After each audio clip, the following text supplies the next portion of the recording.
I haven't been able to get it. Watsy got a new laptop that he's not using. It's a Surface Pro, right? Yeah. Yeah, yeah. Can I hook up a camera to that? Yes. Oh, okay. I don't know.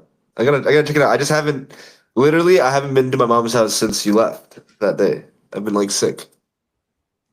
Oh yeah, we got hit with a nasty bug too. Yeah, yeah, yeah. All of us did. Me, Amir, Sophia, we all got Dude, sick and then we're getting negative wind chill starting from this like weekend. tomorrow. Yeah, Yeah, it's like gonna be minus. I think like the feel like is gonna be -30 over here on Friday. something like that. They're Yeah, saying that's that there's crazy. a phenomenon up north. There's something called exploding trees where the sap gets so cold that it freezes and the trees Oh yeah, explode. yeah, yeah, yeah. I've seen those videos. It's pretty cool, actually. Pretty weird. Who's doing the You hear? intro? Yeah, Nadeem is, but he's on mute, so he's been trying to talk, but I'm just watching him just mouth words. Can't hear you, Yeah, buddy. you're muted. How about now? Now I can hear you. Look at What's that. The up? old Verizon commercial. What's up? We're back. What happened to that guy? To start. He switched over to Sprint. Back. Wait, but Sprint He is got T-Mobile bought by now, right? T-Mobile. Yeah. Oh yeah, yeah, yeah. What happened to that What's up, guys? But I feel like it's been a while. I mean, I've seen you guys in person, but it feels like it's Plenty been a of while times. since I've been here. Yeah. But yeah, Into the Wild, we're back. We've got a great show ahead of us. We have so much to talk to, so much content, literally just this week. So the NFL has kind of blessed us with a ton of talking points, and it's going to be a great show. Excited to be back. How you guys feeling? Good, good. A little under the weather, but good. You know, had a great season. I wish it ended a different way, but we're here now. We're in the off season with the Cancun boys from Detroit. Let me just say, I do want to talk about this gentleman, the Verizon guy. He did go to Sprint. They did merge with T-Mobile. He returned to Verizon in Wow, 2025. He returned to Verizon in 2025. He did an advertisement with Buzz Aldrin. nice. Okay, so he's like space mobile stuff that they're doing nowadays. Nice, good for him. Good for him. Big free agent pickup in the telecom industry. You'd be shocked. Well, free agency is going to hit within a couple of months. How do we feel about that? Pretty. NFL free agency? Yeah, we got 2 months. I mean, I think it's a very, very wait and see. Let's see who actually doesn't resign because I can't. The free agent pool doesn't look good. Tariq Woolen for us looks great, but a lot of people are going to want Tariq Woolen. Yeah. The free agent pool doesn't look good as of now. People are going to start cutting as soon as coaches get hired. So Yeah, the but tampering period opens up March 10th. No, I'm sorry. I'm trying to look this up.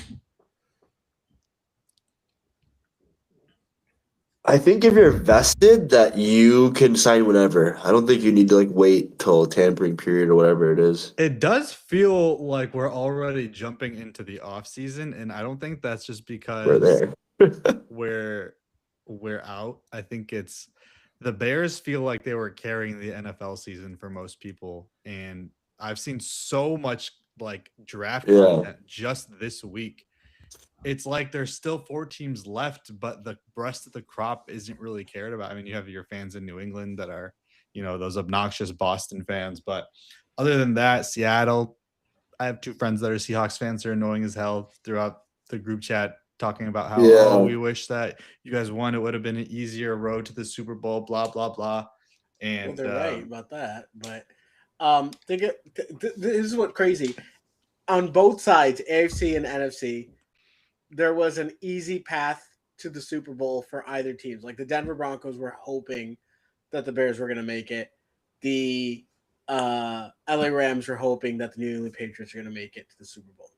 That's what I'm getting off like both sides. That's the read that I have anyway. Wait, say that again. Everyone wants the easier defense. Like no one wants the harder defense to go. No, New England's a good Broncos defense. Want the Bears? That's what I was reading, that the Broncos were kind of like, oh, if we get the Bears, it's the easier path to the Super Bowl. And then No, you're switching it. So what are you saying? like the AFC was hoping out of the NFC that they were going to get the easier path. NFC was hoping out of the AFC they'd get the easier path. Oh, Easier People were opponent. hoping- Yeah, yeah, yeah. People were hoping the Patriots were going to make it to the Super Bowl because they think they could beat them on the Like, big stage. yeah, like who wants to see the Broncos? They're a legitimate Super Bowl defense. No one wants to see the Broncos defense coming to town Yeah, and buff you. You know, like I could understand. Like if it was me, I would want to see the Patriots. Like I wouldn't want to see the Broncos. I agree Do with you that. think if the Rams or Seahawks, whoever comes out of the NFC, they would rather have the Broncos Patriots. win or the Patriots win Patriots. against the Broncos, even Well, yeah, without Bo easily. Nix? Yeah. That is crazy. I I don't know. see how I think it's changed now. I think it's changed now, definitely, obviously, because you need good quarterback play. But The Patriots defense isn't like a walk in the park either, though. Like They're not, They're really not. but good. then They're really scrappy. great. they're not. great. But the Patriots Super Bowl offensive caliber line is team. not that great, and so is the defense. The defense is not that great. So everyone's just like, okay, the de facto Super Bowl is going to be Seahawks Rams, right? Where What it's if we like, get? those are the two best teams in the NFL. They're playing Yeah. each other in the NFC Championship Yeah. game. That's the whole thing right now, right? So it's like whoever wins this is probably going to be the Super Bowl winner, and it's the biggest underdog win if the Patriots do catch one, which is going to be annoying for the Boston fans. Annoying that history Yeah. repeated itself. I think Tom that Brady they 2.0 would is have the back in the easiest road to a Super Bowl I could remember because they went through Yeah. Justin Herbert, no O line, just got wrecked.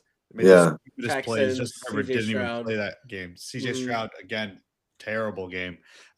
We'll get into that in a minute, but let's start with the Broncos Bears would sit 'em. because I think as we put a bow on this season finally, it was one of the best seasons I've seen. I think it was the most fun season I've seen as a Bears fan in my 2026, so like 23 24 years of being a Bears fan. It was the most memorable probably in history. We had the best quarterbacking season of a Bears quarterback in history, but really up until that last throw by Caleb Williams, I figured that we were You think to the next you round. think this QB season was better than Trubisky 2018? Yeah. What What the hell? Yeah. Yeah. Let me look this up. Let's see the Trubisky. Trubisky's quarterback, like that season was like This season by awful Caleb compared to Williams this. is like the detractors are going to tell you that you have to look at completion percentage and efficiency, but no Bears quarterback has ever been feared the way that Caleb Williams was feared by defenses this season. And I don't know if any defense was really fearing Caleb Williams like that, but what are you talking I about? forget about fear, but like he was Fear like a is you knew Forget it was about happening fear. again in the Packers games. You knew he was coming back. In the going toe to toe with Brock Purdy in the 49ers game, I feel you like had the third Packers game was more of a collapse by the Packers, and then the second one it was more like, okay, well, they just lost Micah Wyatt, and then Devontae Wyatt, and Jordan Love was injured during the game, was out for the rest of the game. So like I felt like the third one was the one where it was kind of like, okay, like we don't want this to happen again, and LaFleur just really craps the bed on that one. But outside of that, I really didn't feel like there were teams that like were talking like that about Chicago. I think it was more so about Chicago's rush offense setting the tone, bullying. Absolutely, Chicago bullied people in the trenches. No, they didn't. Yes, they did. No, they had didn't. The Bears yes, lost the they time did. of possession battle in the last 6 games. They weren't even close.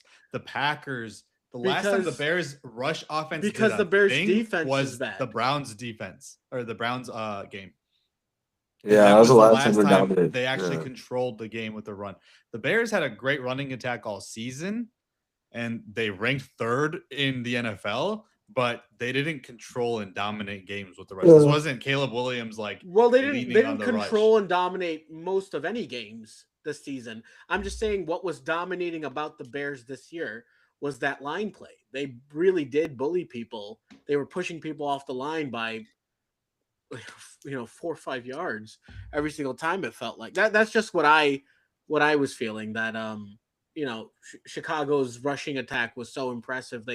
That people weren't able to really get that sort of attack at the line of scrimmage, really holding their own and they were kind of pushed around, in my opinion. But that was that's the part that I feel like is more encouraging to Bears fans, that you guys have an offense that doesn't rely on QB play. Even though like Caleb has made like great That is throws, and crazy to take after the season. that is the How? accurate take. No, it's not. Yeah, it No, is. it's not. Without Caleb Williams, we lose like 4 of those games. Which games We are you lose referring both to? Packers games without Caleb Williams. There was no, this was not a season like Baker Mayfield in 2020. Baker Mayfield was the recipient of a great old line, a great running attack, and the pieces around him. Caleb Williams elevated his team. Like, full stop. Caleb Williams was the reason we were winning games. He wasn't a Jared Goff where he's like coasting off of having a great old line, a great running attack, great receiver play. Like, Caleb Williams was the reason That's they won these games. crazy. Jared Goff with average O-line play, to say at best, ended up like top 2, top 3 in stats. Caleb Williams can make mistakes and put his teams behind, and that's the reason And he why still he's winning. won his team games. He won his team No, games. The he defense didn't. didn't win games for us. The course the rushing defense attack win didn't win games. games for us. That's crazy. Caleb to say. Williams won. What are you talking You guys about? had the most How do you watch efficient the Bears run this game. season? You have the one of the Philly most game. efficient, you had one of the most efficient running games in the NFL this season. The Philly game we won from the rush attack, that's for sure. That's The Philly 100%. game. The Browns Yeah. Browns game. I want to Browns game, say Caleb had a great game. Caleb threw for 3 touchdowns. He had yeah, but it's 30 also yards. like the run set up the pass. Like that's kind of how Ben even says Wait, this they- offense is like. that wasn't relying on the rushing attack. They just dominated the Browns. The Browns defense Yeah. sucked that game. We destroyed them. But the Packers game, the I mean- 49ers game, the Lions game at the end, the Packers game again, like What these Lions games were game all are you in referring to? because of Caleb Williams. Like it's Caleb Williams. It's not he's not the recipient of good play across his team. His Yeah, defense yeah, I sucked. think- He was. Yeah. He was for sure. That's crazy to say. I mean, No, literally, it's not. He was when the probably games are behind coming down one to of the wire, Hold on. like Did the Bears have top 3 line play this year? yes, Yeah. So he got good pass protection and he got good run blocking. yeah, they gotta And account for even that with sack all that- avoidance. even with The sack all that- avoidance is also elite. Even just blocking. Not, Um, aside from the sack avoidance, yes, I agree with you. He played exceptionally well at extending plays. His time to throw was one of the best in the league. Like that's partly because Caleb had great use of his legs. But there was also times where you would think, okay, this drive needs to be extended. And Caleb Williams does something where you just go, I don't think that a QB that is as talented as he is should be struggling with that. With just like the routine plays, because I think Just a the lot of routine it. plays. And there was The- this tweet. It was so funny. This tweet was like, why does Caleb Williams struggle with the plays that any QB can make and then finds the plays that are so easy that nobody else could make? It was like he wants there- it the there's hard just- way. He's like, and I said this earlier in the I guess season he too. does. I said this earlier in the season too. He's like you're reverse engineering the quarterback position with Caleb Williams because he's good at all the stuff that you hope your quarterback develops into, and he's bad at the stuff that usually quarterbacks pick up. And that's just encouraging because that's the easy stuff to teach. The Yeah. gimme throws, the accuracy issues and concerns, the footwork. He has to develop that, going into year 3. But in year 2, he's one of the most clutch quarterbacks in the NFL. He leads the NFL in fourth quarter comebacks in the last 2 minutes. He literally carried his team to a playoff win, a win against the Packers, and all of the clutch plays that he made in the 7 comeback wins that he had in the final 2 minutes. We're not talking about a quarterback that's being carried by his why team. did the Bears need to come back? Defense was pretty atrocious this year. Offense didn't really get to fast there were some start. games where you guys came back and the score was like 19 or 20-19 or 24-21. Like defense didn't seem to be the biggest problem. The reason why the defense- Bears were behind the 8 ball was because Caleb was kind of having average to poor play Yeah, in the first I 3 think it's- quarters. I think it's fair to say that he wasn't great the first 3 quarters, and I think when the fourth quarter comes around, he kind of turns it around. I don't But think it's yeah, that he kind of turns it around. It's that style of play fits him. Unstructured play in which you can't really. I mean, the teams are going after the QB, trying to flush No, him but out. he wasn't trying to make always out. difficult He plays. wasn't always making outside the pocket plays during those comebacks. He was engineering drives. It's just when you had to have it drive, he would deliver that in that moment. And I think that's part of his game right now is he delivers in the biggest moments, and maybe on the way there, the first 3 quarters, he just has to be more efficient. Yeah, I mean, don't get me wrong. I think like this is his first year playing with his back against the defense and like playing under center, like efficiently. Not even I don't even say efficient because I don't think he's completely efficient. I think he's better in the shotgun than he is under center. But I think he's made progress throughout the season, and I think there's a lot to be excited for for the future seasons. I think if there's one guy in the league that can like be compared to Josh Allen's like ascent, his third year ascent, I think it's Caleb Williams because he has the tools that Josh Allen had, like the strong arm, the mobility, X, Y, and Z. Like, and now it's just a matter of him fixing his mechanics and doing the right things and just being an efficient quarterback. So I think he's much farther ahead in year 2 than Josh Allen was. Yeah, for sure. Much farther. For I sure. think Great the difference is that. Oh, I'm so sorry. I know you were doing a segue there. Sorry. Go ahead. No, finish your last thought, then we'll move on. Oh, I was just saying is that I think that Josh Allen was just an unrefined QB who had things from mechanics to poor play, inefficiency, unable to read the defense, and he kind of grew with like what was around him. What I think I would liken the play of Caleb Williams currently to is Kyler Murray, in that he's not being as dialed in as he needs to for the first or for large periods of play, and that Caleb has to work on the mental point before he can, I think, progress as being like considered like one of the top QBs in the league. Like he really needs to make sure that from Q1 at 15 minutes, he's going until Q4 60 minutes. Yeah, like I want to see a full game from him. Also, and I don't think because you have the only time I felt like I saw a full game from Caleb was the Cowboys game. I don't know about any of the 49ers game. It was on one. I think they went ball for ball as well. And the Browns game. Browns game. Okay, yeah, probably the Browns game. Yeah. The Browns game. I don't really remember the 49ers. But... The 49ers was like that. It was high scoring, back to back. Yeah. And whatnot.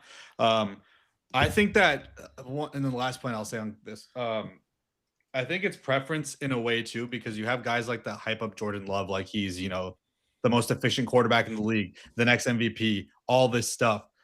Efficiency can only take you so far if you don't have that clutch gene, because at the end of the day, the amount of hate and blame that LaFleur was getting in the Packers game, Jordan Love had the ball with 1:43 left to go in that game, and he didn't come through. Whereas, like, for example, last week you saw Stafford do it. You see the clutch quarterbacks in the league are able to overcome these circumstances. Even if Jordan Love has a good game, he's not elevating his team. He does not take that team to new heights through his play. He relies on, the Josh Jacobs, the good running attack. His receivers aren't the best, but they're not the worst, where it's like, Josh Allen this year, for example. But again, preference, because at the end of the day, like, he's giving you the production. He's top 10 in almost every single metric in the league this year. He's clutch when he needs to be in the fourth quarter, and he wins playoff games. So, speaking of quarterbacks that are also under fire this week, Josh Allen is not, I don't know. So Josh Allen, they lost to the Denver Broncos over the weekend, had 4 turnovers to me, it was a gotta have it playoffs for Josh Allen. Like the legacy of the career, everything like that. Like, you gotta come through with no Patrick Mahomes, no Lamar Jackson, no Joe Burrow. The path is set for you. No great team either, right? The Broncos have good trenches, but Josh Allen doesn't come through. 4 turnovers in a game, and yet everyone seems to blame everything else, and then Sean McDermott gets fired. What do you guys think of Josh Allen's current standing? It's not even just the Josh Allen stuff. It's like that whole organization is like having like a mask off moment, like showing everyone how shitty they actually are. But I feel for Josh, but it's like now, he's in the Philip Rivers territory. He's in the Justin Herbert territory. He's better than obviously Justin Herbert, but like he's just a guy that cannot win the big one. And so until he does that, it's kind of going to be like, oh, like you write him off and you're not really considering him. Him and Lamar are in the same boat, obviously. So that's not really much to say. I mean, like he lost it, which was unfortunate, but it's like what changed in his legacy? Not much. He's still a guy that's a good quarterback who lost. I think Josh Allen is pretty much cemented as a top 5 QB in the league, right? Like, Yeah, win or top lose 2. in the playoffs, he's like a top 5 QB in the league. I would say that everything that was happening in Buffalo, where the playoff losses and stuff, you're just going up against the top 4 elite teams, prospectively, of like your division, or not your division, your conference. When you go up against the top 4 of your conference, that's when like it's not just about coaching, it's like talent to talent. What are you going to be able to do? Outside of Josh Allen and maybe James Cook, what do the Bills have? O-line. Defense. Even They have their a decent defense. They're not a great defense. Yeah, They're not a great defense like last year, but but last 2 years, their defense was still decent. Like their defensive roster is pretty good, and their O line is a top 3 O line or top 5 O line. I was reading it in that like in the recent years, I think in the last 4 years, that the Bills have not been able to draft any Pro Bowl players outside of James Cook and Dalton Kincaid. Like their roster makeup is not something. It's like one of those, the sums are greater than its parts type deal, right? And somehow they blamed the coach for that. Got rid of the coach, and they elevated their GM to the president of football operations. It's crazy. When the news broke, I was like, oh, okay, that makes sense, right? They're trying to go through a reorg and figure it out. Then I'm like reading into everything that happened, that stuff with Keon Coleman, the ownership saying that blatantly on like the field. I mean in the press conference, and like then the Bills come back, or not the Bills, Keon Coleman's team, or the fans are coming back with their seats. We're just like, hey, well, these are all your interviews where you're saying Keon Coleman was our guy, so don't really know what's happening. It seemed like there was a disconnect between coaching and GM. There has been a disconnect for the last however many years. That was probably affecting the outcome more than Josh Allen's play versus Sean McDermott's coaching. It was more like not being aligned and being on different pages. Well, in that game against the Broncos, right, what would you attribute that loss to? Let's say Josh Allen, you talk about a couple of fumbles that he had that weren't good, but he doesn't have a go-to target. That was terrible. It was him. They lost because of him. Yeah, I will put that on nobody Josh else. Allen. That's not a problem. He's a culprit.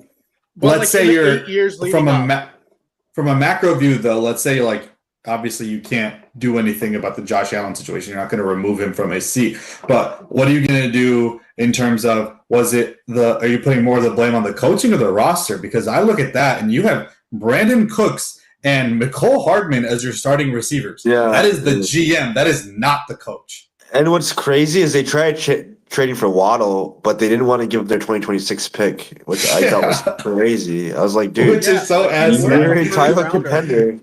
Not even worth the first rounder. They were like, I'll give you my 27 pick. And that 27 pick is worth so much more. Yeah. So much more than a 26 first rounder. Yeah. That 2026 draft is rough. We'll get to it later, but it is rough. You know what's crazy? Didn't they extend Khalil Shakir a couple years back? Yeah. I think it was last offseason. 4-year, $60 million contract. That was their biggest extension that I've seen in however many years on the offensive side of the ball. Like even, what was it, James Cook? Did he get that? I don't think his contract is that. Yeah, 4-year, $48 million. Yeah, it's not even crazy. They're paying Khalil Shakir more than James Cook. That's insane. Crazy. I mean, they went all in several times, like getting Von Miller and then getting Joey Bosa, and I guess Joey Bosa, but they don't have the cap space. They went all in on the wrong side. Yeah.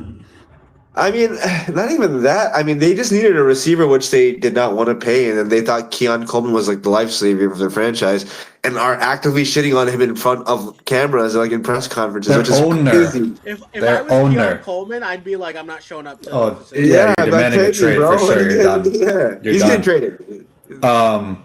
But then also, like the GM, or not GM anymore, I guess he's the president, but he's not taking ownership for the fact that he's the one that wanted Keon. He's the one that said Keon's our guy during the draft process. All the videos are coming out and circulating about it. It's just it's such a shit show. Unless someone else blows me away, it's Keon. Yeah. Oh, So with that in mind, we have, and I want to get your guys' take. Should we do a blind ranking or just a straight up ranking of all of the head coaching vacancies in the NFL? Because, going into when Sean McDermott was fired, you're thinking, oh, the Bills, Josh Allen, that's probably like, a top job. But then after this recent press conference, it's still a top job. It's still a top job. I don't think so. I don't think so. You have Josh freaking Allen. Let's do it with already got filled. Yeah, the vacancies that already got filled. Should we blind it, or you want to just go straight up? No, straight up. Yeah, straight up. There's 10 vacancies, right? Let's go for it. There is 1, 2, 3, 4. Yeah, 10 vacancies. Ravens, Buffalo, Atlanta. Who else got fired? So it's Ravens, Buffalo, Pittsburgh, Cleveland, Arizona, Las Vegas, Atlanta, Miami, New York Giants, and Tennessee. Let's take a look right here. Say it So again. the worst? I would say What's the the worst is worst? the Dolphins because you have a bloated quarterback contract that you can't get rid of. No way. The Worse than who? The Dolphins or the Dolphins. Browns? But I think the Browns have good pieces on the defense. Browns. Would The you rather Browns have the didn't even- Dolphins? Oh, the I Browns would- also have 2 first-round picks. Yeah, I think the Browns is better for sure. And then but the problem is that you're probably a lame duck if you're going to the Browns situation because you're going to lose the next 2 years with Deshaun. With Deshaun Watson as your quarterback, I think you get 1 more year with Deshaun, and then you get a less dead cap hit, right? I know it's 2 years his salary was fully guaranteed. It's literally like an NBA contract, like 5 years, and then they've restructured him so many damn times. They have so many void years. They're in cap hell like crazy, along with the Myles Garrett situation. So it's like, if I'm a coach, I know I'm going there like as like a suicide job. Like I know that I'm a lame duck coach, and I'm just there to make things going for X, Y, and Z reason. Okay. Like I'm like Ted Lasso. So we'll say That's my thought of it. I like it. Good reference. so the Browns at 10. Does that make the Dolphins number 9? I would still say Dolphins are worse. Just because would of say- Tua. No, I think the thing is they could get out of the Tua contract without much of a. After Yeah, Yeah, next it's so much year. easier to get out. After It's next so much year, easier to get out. They also have Devon Achane and Jalen Waddell and a good offensive line. Waddell. I would say that Yeah. it's Yeah, like a but few they don't years have of a tanking, offensive and you have draft Yeah. capital. I think it's a year that you have to kind of punt, and then you're hoping for a star. It's one of those teams that you can build, you get a top 5 pick next year and then just get a star, like a franchise player, next draft. Like, who's going to be the coach? Like which coach is thinking that far ahead to be like, oh For the yeah, I'll Browns? take the Dolphins job. Not just a Dolphins job. Like, What do you mean the Dolphins' job is filled? who got the Dolphins job? Halfley. Halfley. Oh, right. Yo, I'm tripping. Okay, yeah, okay. I still think it's a bad job. I still think it's 9. Yeah. I mean, the Browns still have an elite defense. I think Schwartz is still a DC. Am I incorrect on that? Yeah, but He's- you can't do a thing. You can't do a thing for at least 2 years. Well, the thing is that You're giving Shador. Are you going Shador or Watson next year? You're gonna go Watson. Watson. And then he's gonna, and that's just terrible as is. And then you have to get another year Watson. Maybe you draft a quarterback in 27. The potential of Watson is still on the table. I don't think so. Watson is injured. We haven't had anything but a really listen. He gets massages. He'll be in good shape. We have not seen Watson since 2020 or 21? He No, had no, some he was games here. last year. He had like 7 games last year or something like Yeah. that. No. I'm talking about like you're talking about the potential of Watson. Yeah. You have not seen good Watson in at least 5 years. That is not coming back. Yeah. That's not coming back. Yeah. So you're playing with, in either situation, Shedeur or Watson, you're playing with bottom 5 QB play. And you're going to be doing that for at least 2 years because you're not sitting 80 million on the bench. And maybe you draft a quarterback in 27. Maybe the QB class actually pans out like we are saying it should. But the thing with the Browns is you have 2 first rounders this year. You can improve your offensive line drastically in one draft. And then just, you're playing with house money. I actually like the Browns situation more than the Dolphins. Yeah. I think the Dolphins provide flexibility, and the Browns are a better team at the moment. But I would take the flexibility over the current state of the team because then contract extensions kick in, and you're pretty. That's true. Then you have to pay. Yeah. So then I would say the Browns are the worst job. The Dolphins are the second. All right. So 10-9. Browns 10-9. All right. So then we've got maybe the Cardinals, I would say, or the Titans. I would say the Raiders are also or the Raiders. Bottom field job, but the Raiders have you're starting something new. Yeah. And you have Ginty and Brock Bowers. You're Ginty, Brock Bowers. You're getting Mendoza. You're gonna probably ship out Max Crosby for picks. You have 2 good players on the offensive line. You have Colton Miller and JPJ. Yeah. So it's not like impossible to fix that situation. Yeah. I don't know, man. I like the Raiders more than the. Oh, actually, the Cardinals have a really good defense. Yeah, I think the Cardinals are a better situation just because like Kyler he's still a better quarterback than most. Dude, they're not bringing Kyler back. No, they're not. Yeah, they're not. He's not as a Kyler fan. He is not a better quarterback than most. Secondly, he's a defense. Your defense. That's the saving grace. Your defense. No, my whole thing is that the Cardinals have they have an offensive core that was injured primarily for all of last year. So you have like stunted growth. You have at this point you still have Kyler. You have Kyler, Michael Wilson, Marvin Harrison Jr. Their running back situation. I don't know if Trey Benson's going to be their guy going forward, or their offensive line was completely injured last year. And then on top of that, Trey McBride. Who's even like the candidates that are linked to Arizona right now? I feel like that's like the quietest. No, it's Arthur Smith. Arthur Smith is the guy that's interviewing for them. Oh my gosh. Crazy. You know what? Okay, so maybe Arizona's not that bad because I feel like you'd probably take Arizona over Pittsburgh. No, Pittsburgh's not that bad either. Because if you think about it, outside of like T.J. Watt and Cam Hayward, they're a fairly young team. So you're taking Pittsburgh and Arizona over Tennessee for sure, over Las Vegas. So between Las Vegas and Tennessee. Tennessee's got a pretty decent offensive line. No, they're so bad.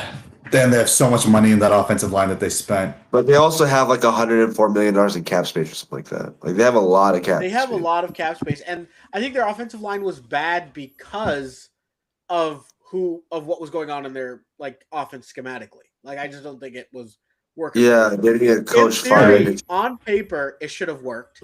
I think that the Titans are a team that could bounce back pretty well. I mean, Salah's got that head coaching job. Let's think about like the teams that have like desperate hires. Like Salah's a desperate hire. Like really? Arthur Smith, Salah came out of left field. Yeah, like interviewing Matt Nagy, that's a desperate hire.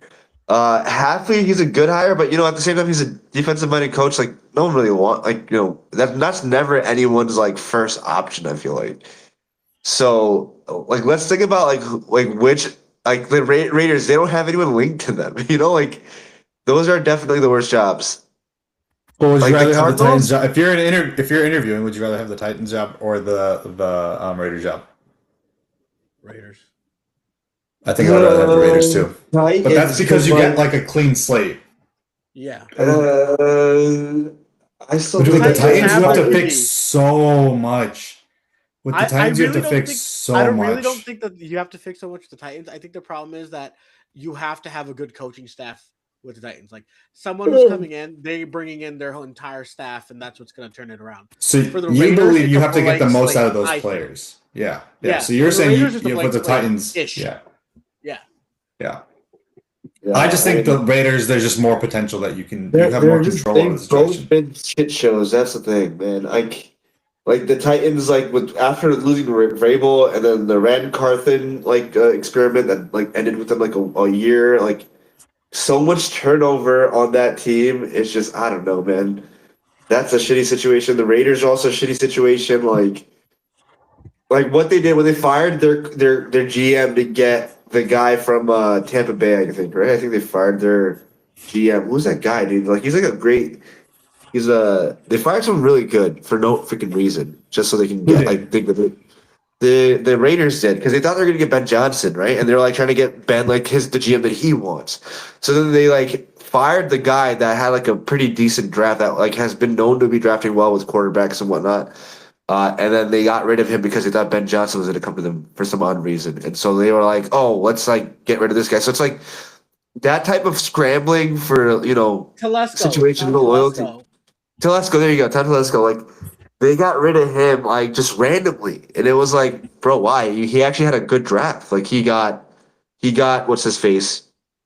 Brock Bowers. He got JPJ. Then he had like a couple other draft picks. I'm forgetting what it was, but they had a pretty decent draft in his first draft, and then they just got rid of him. So, like for me as a coach, I'm just like, there's not a lot of like stability over there because like they went through Antonio Pierce, they went to Dennis Allen, got fired him. Antonio Pierce, like who's the other guy before Antonio Pierce? Josh McDaniels. They just make bad moves. They're like the Browns, where they just make bad moves that just don't make sense. You don't think with Brady there that like no, levels the the storm? The Brady thing is what Brady's barely Telesco there. Brady's barely there. No. I thought he's taking more of a. I thought he's taking more of a role with this coaching search. Taking more of a role now in like setting up their stuff.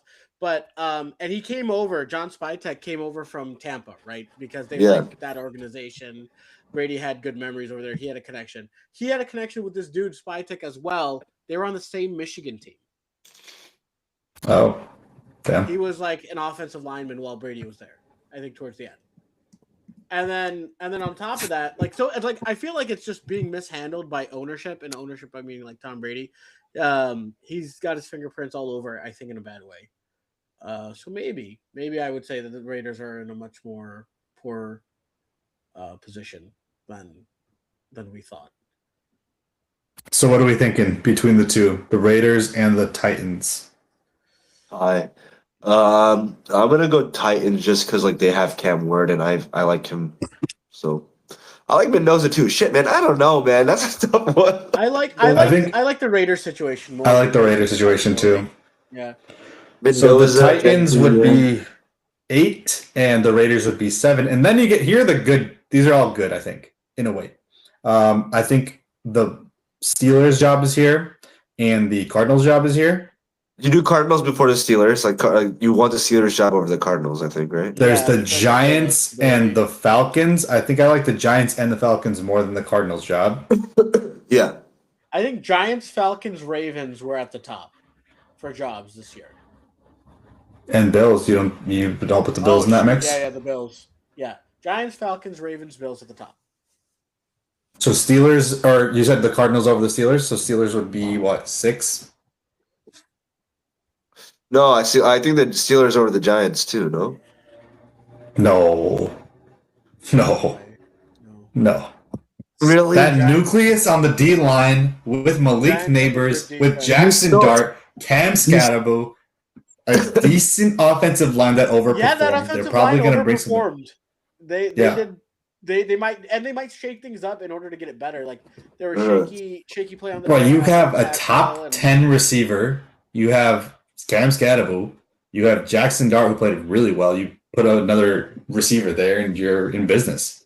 Scatterbo's not your elite like play. Like I think at the end of the day, he's probably going to get replaced within a couple of years. But Like that's like Jackson Dart seems to be a dynamic enough player to build around. And now you got Harbaugh out there, and he's bringing in Greg Roman. They're going to. I hate. I hate that part.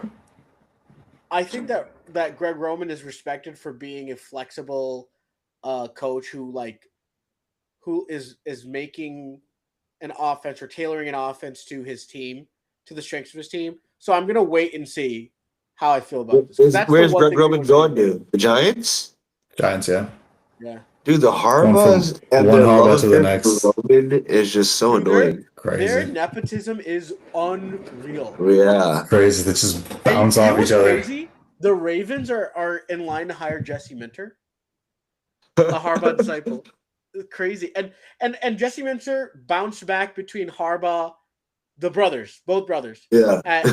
In Baltimore and they fired Harbaugh. They fire Harbaugh because they're tired of the way he runs the team. Jesse Minter is cut from the same cloth. I don't get it at all. Baltimore, did you hear about Harbaugh and Joe Shane? So Harbaugh is taking the final say for roster decisions. Yeah. And Joe Shane's like, yeah, we're working hand in hand. It's just that he's going to have final say as the GM. Harbaugh said, I will take this job. The reason that it took a few days was Harbaugh's like, I'm not reporting to Joe Shane. I'm reporting to the guys up top. I'm not reporting to that dude.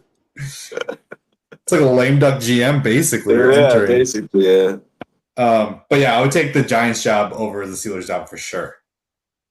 Okay. I think the Steelers would be 5th. The Cardinals or the Steelers would be 6th. The Cardinals would be 5th.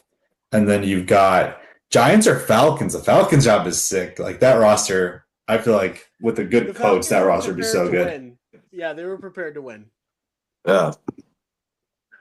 They all they needed was a good coaching, and they finally got rid of Raheem Morris. That offense. You called it.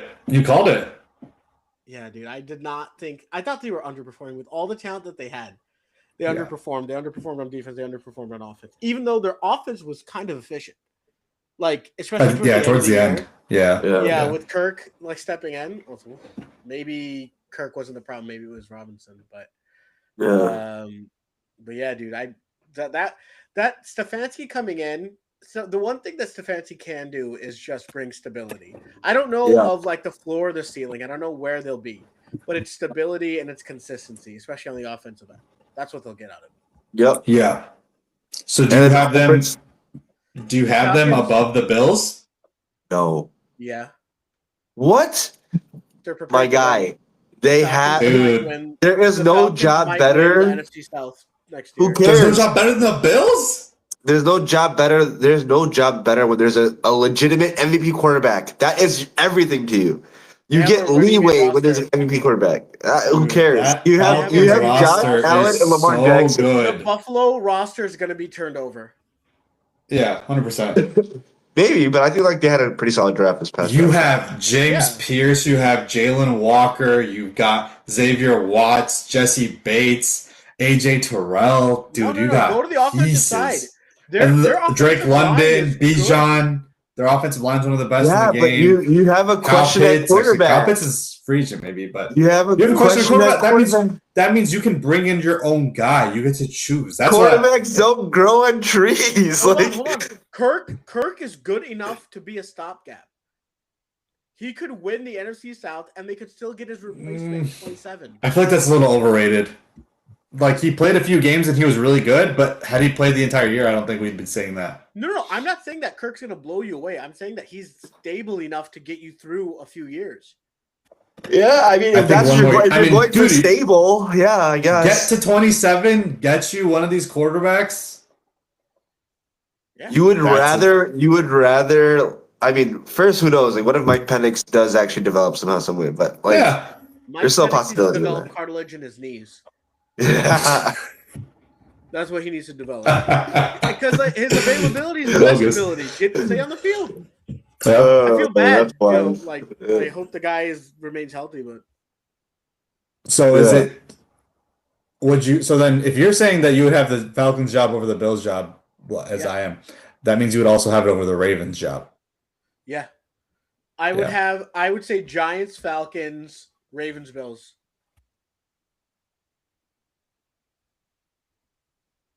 Okay. Wait, Giants over Falcons. the Oh Falcons? no. Yeah. No. Because What? New York is the biggest market in the NFL as well, right? Like Who gives a I shit? know it's more eyes and more pressure, but like Does it make it better than the Buffalo job? It's easier when you're bringing in a guy like Harbaugh, and he's gonna like create. It's like, not easier. Ability. Hold on a second. He's gonna create a whole culture over there. To recruit people to come to New York is pretty easy.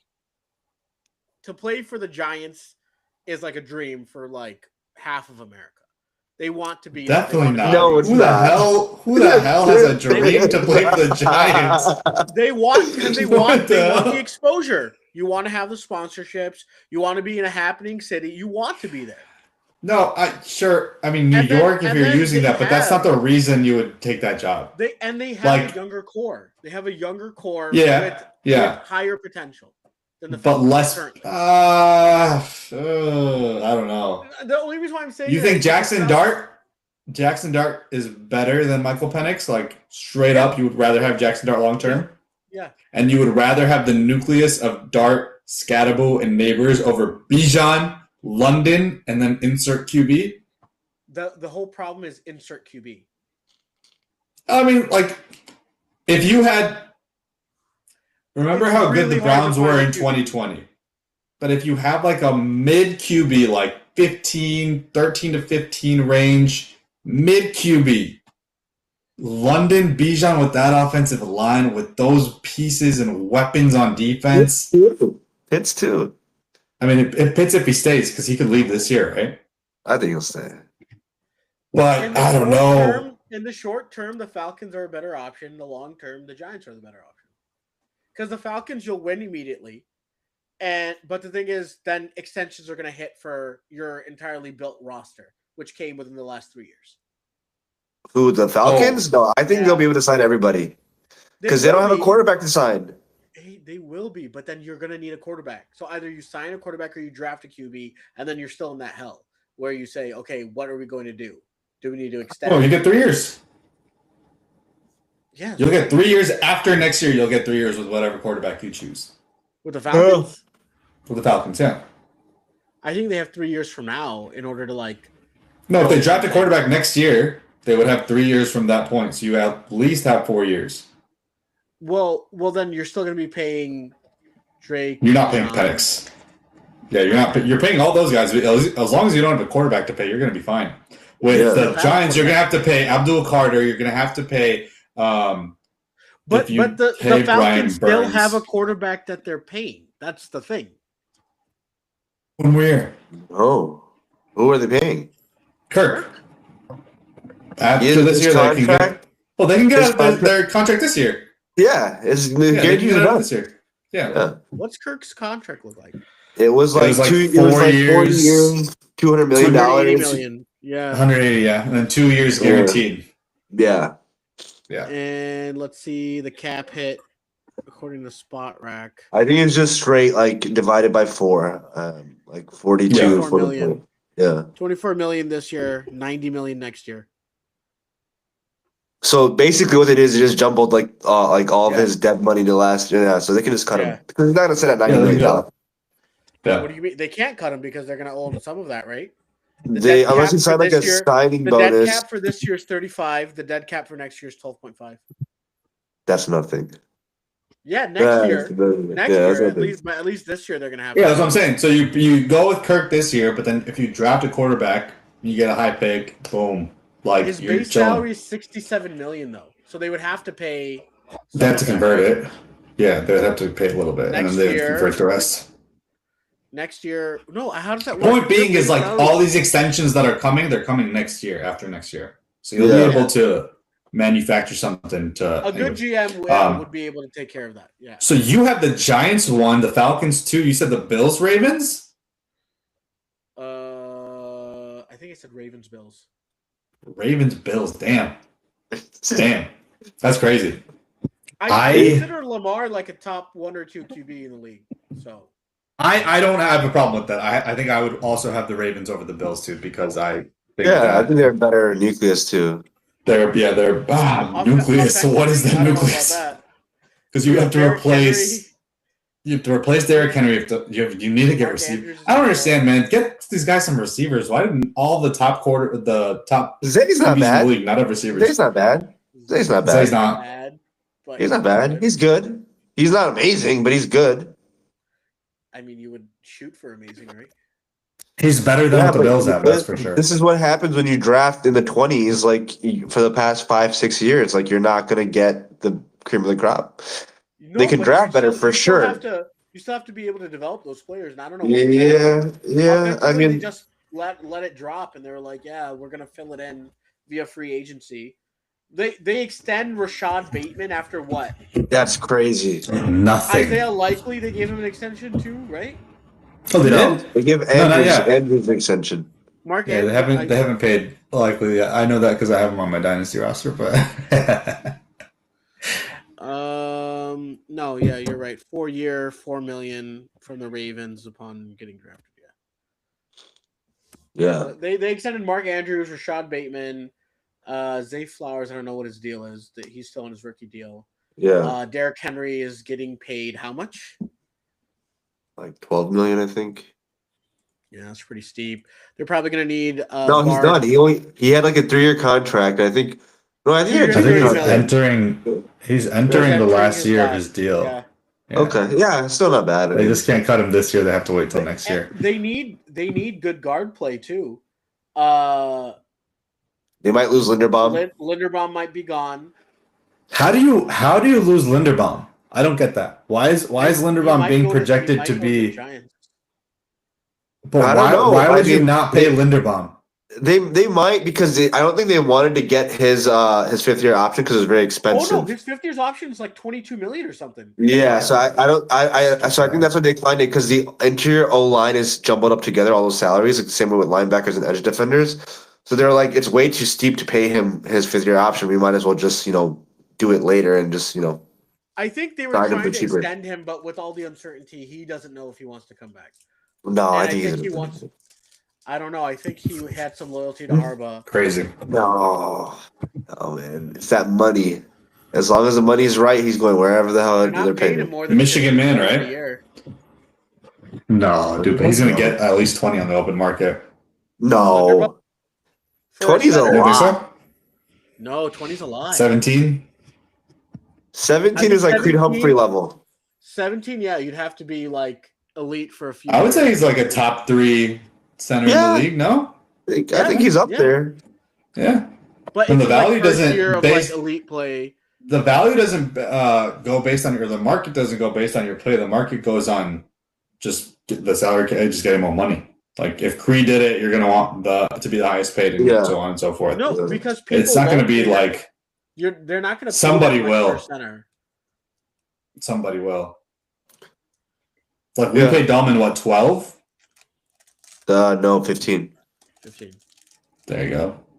Yeah, but that's the reason why Um, you wouldn't. Because you paid Maybe. Dahlman that money, and then Dahlman didn't end up as a top 5 center.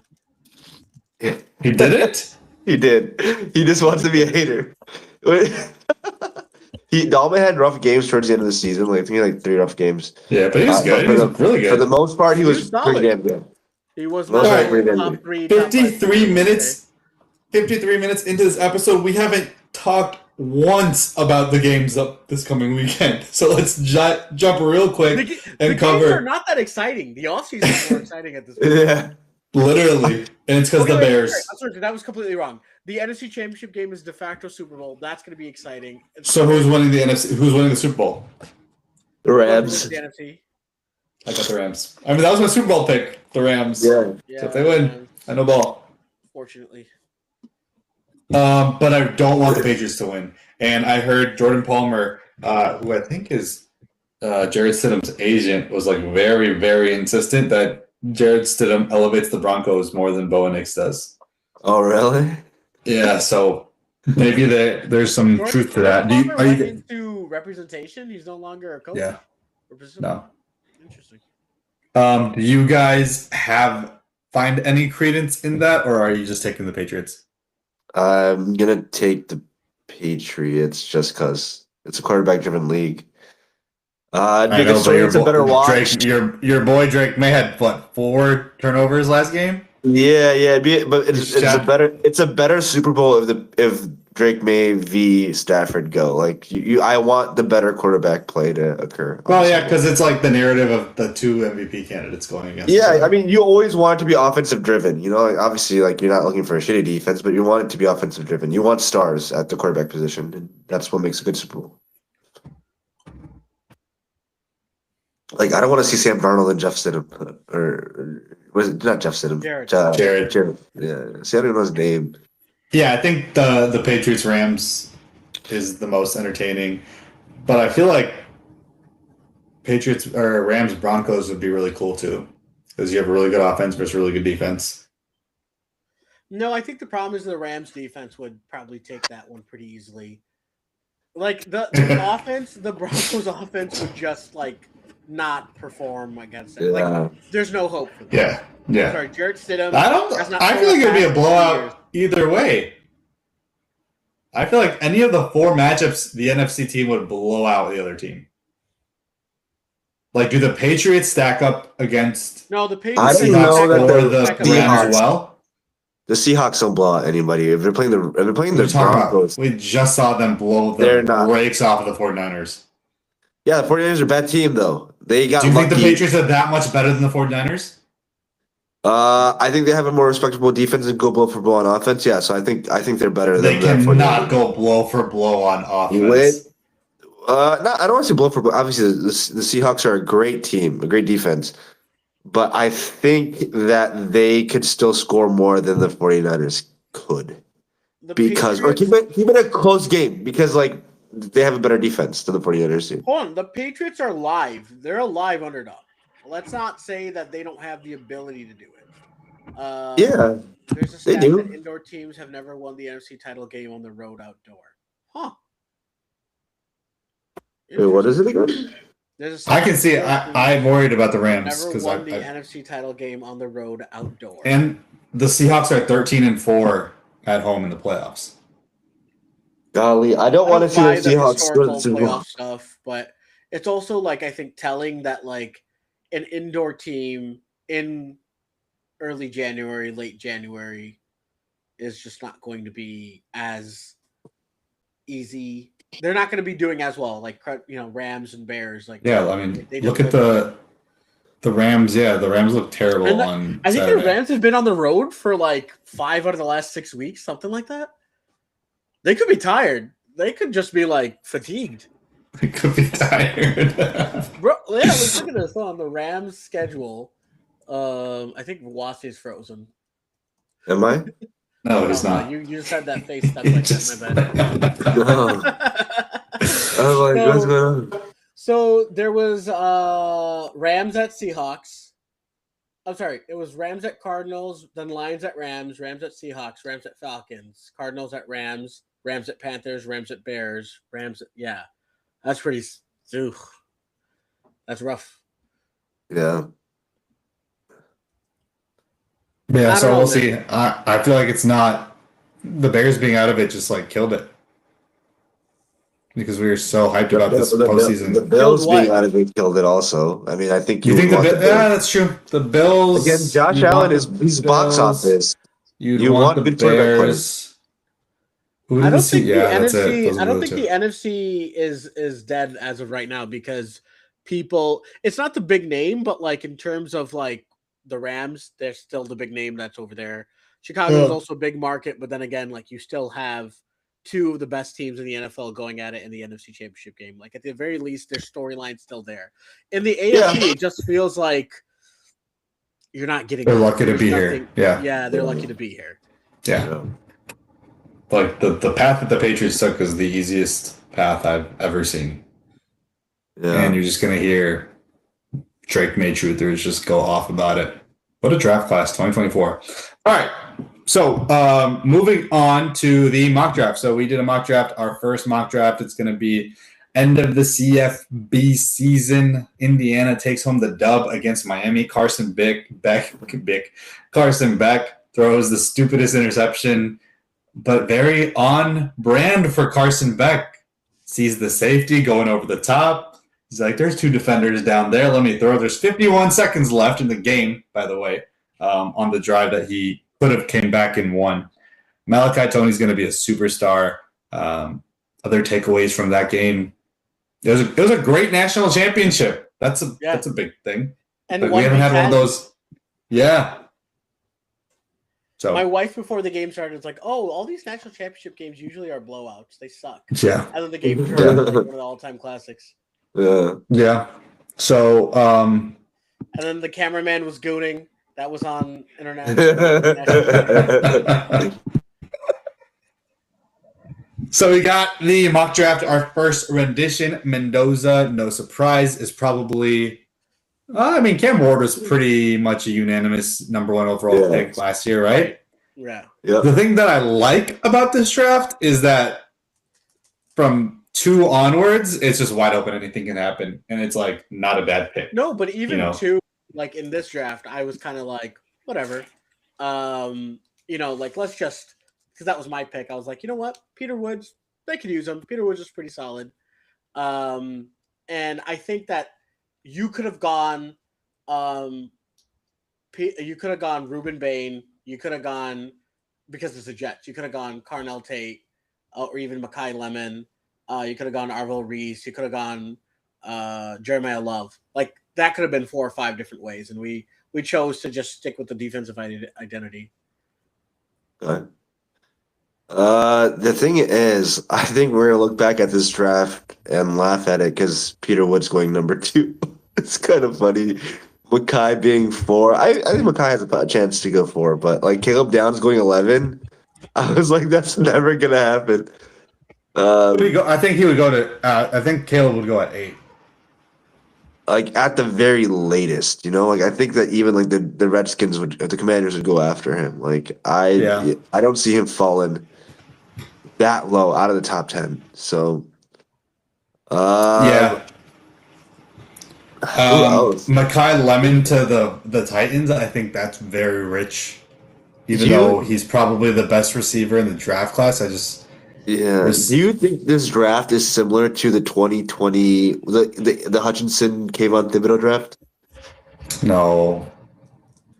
That was 23? That was the Darnell Wright draft, right? No, that was like 22. Yeah, because that's like, I think the receivers are better in that draft for sure, right? And then, but like, no one knew who the top 3 would be, and there was a conversation between Trayvon Walker and Aiden Hutchinson, and it was like the combine draft. No.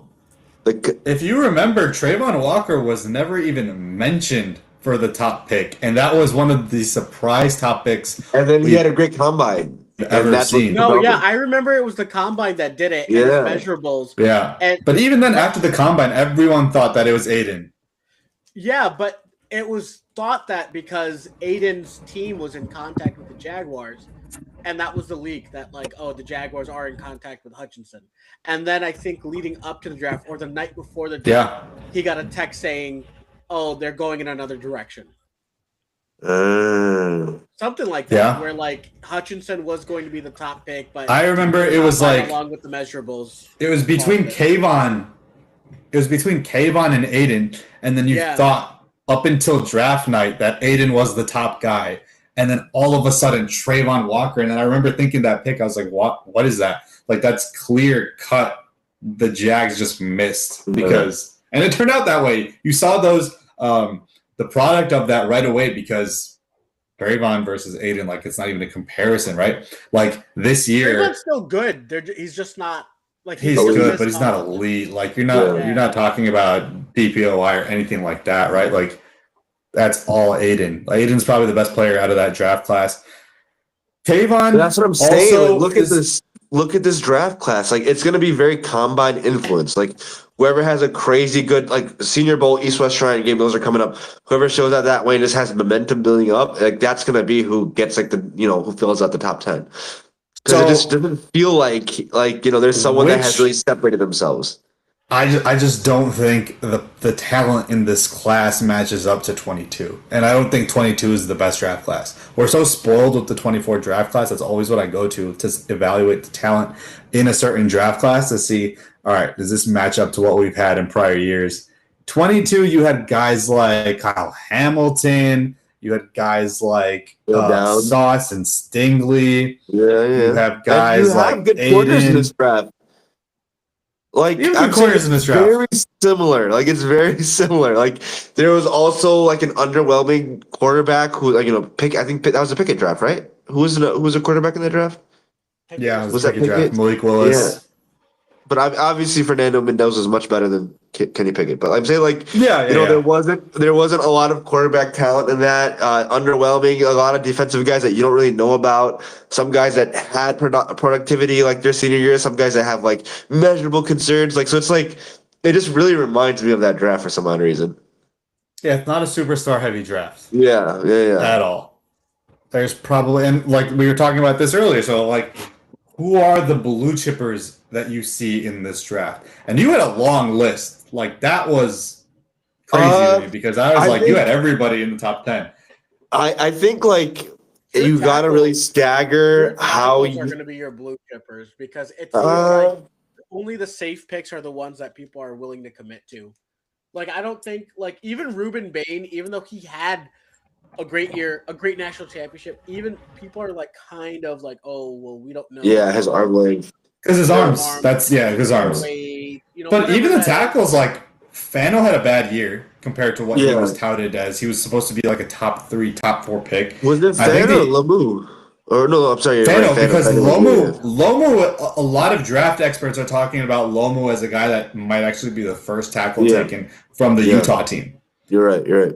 Maui Goa or Maui Noah, depending on, I don't know, Samoan, Roman Reigns. But he is probably the best offensive lineman in the draft, but you don't even know if he's going to play tackle because he also has small arms. So he can play, he's probably going to be a shoe-in at guard. Right. And then are you picking a guard at in the top 5?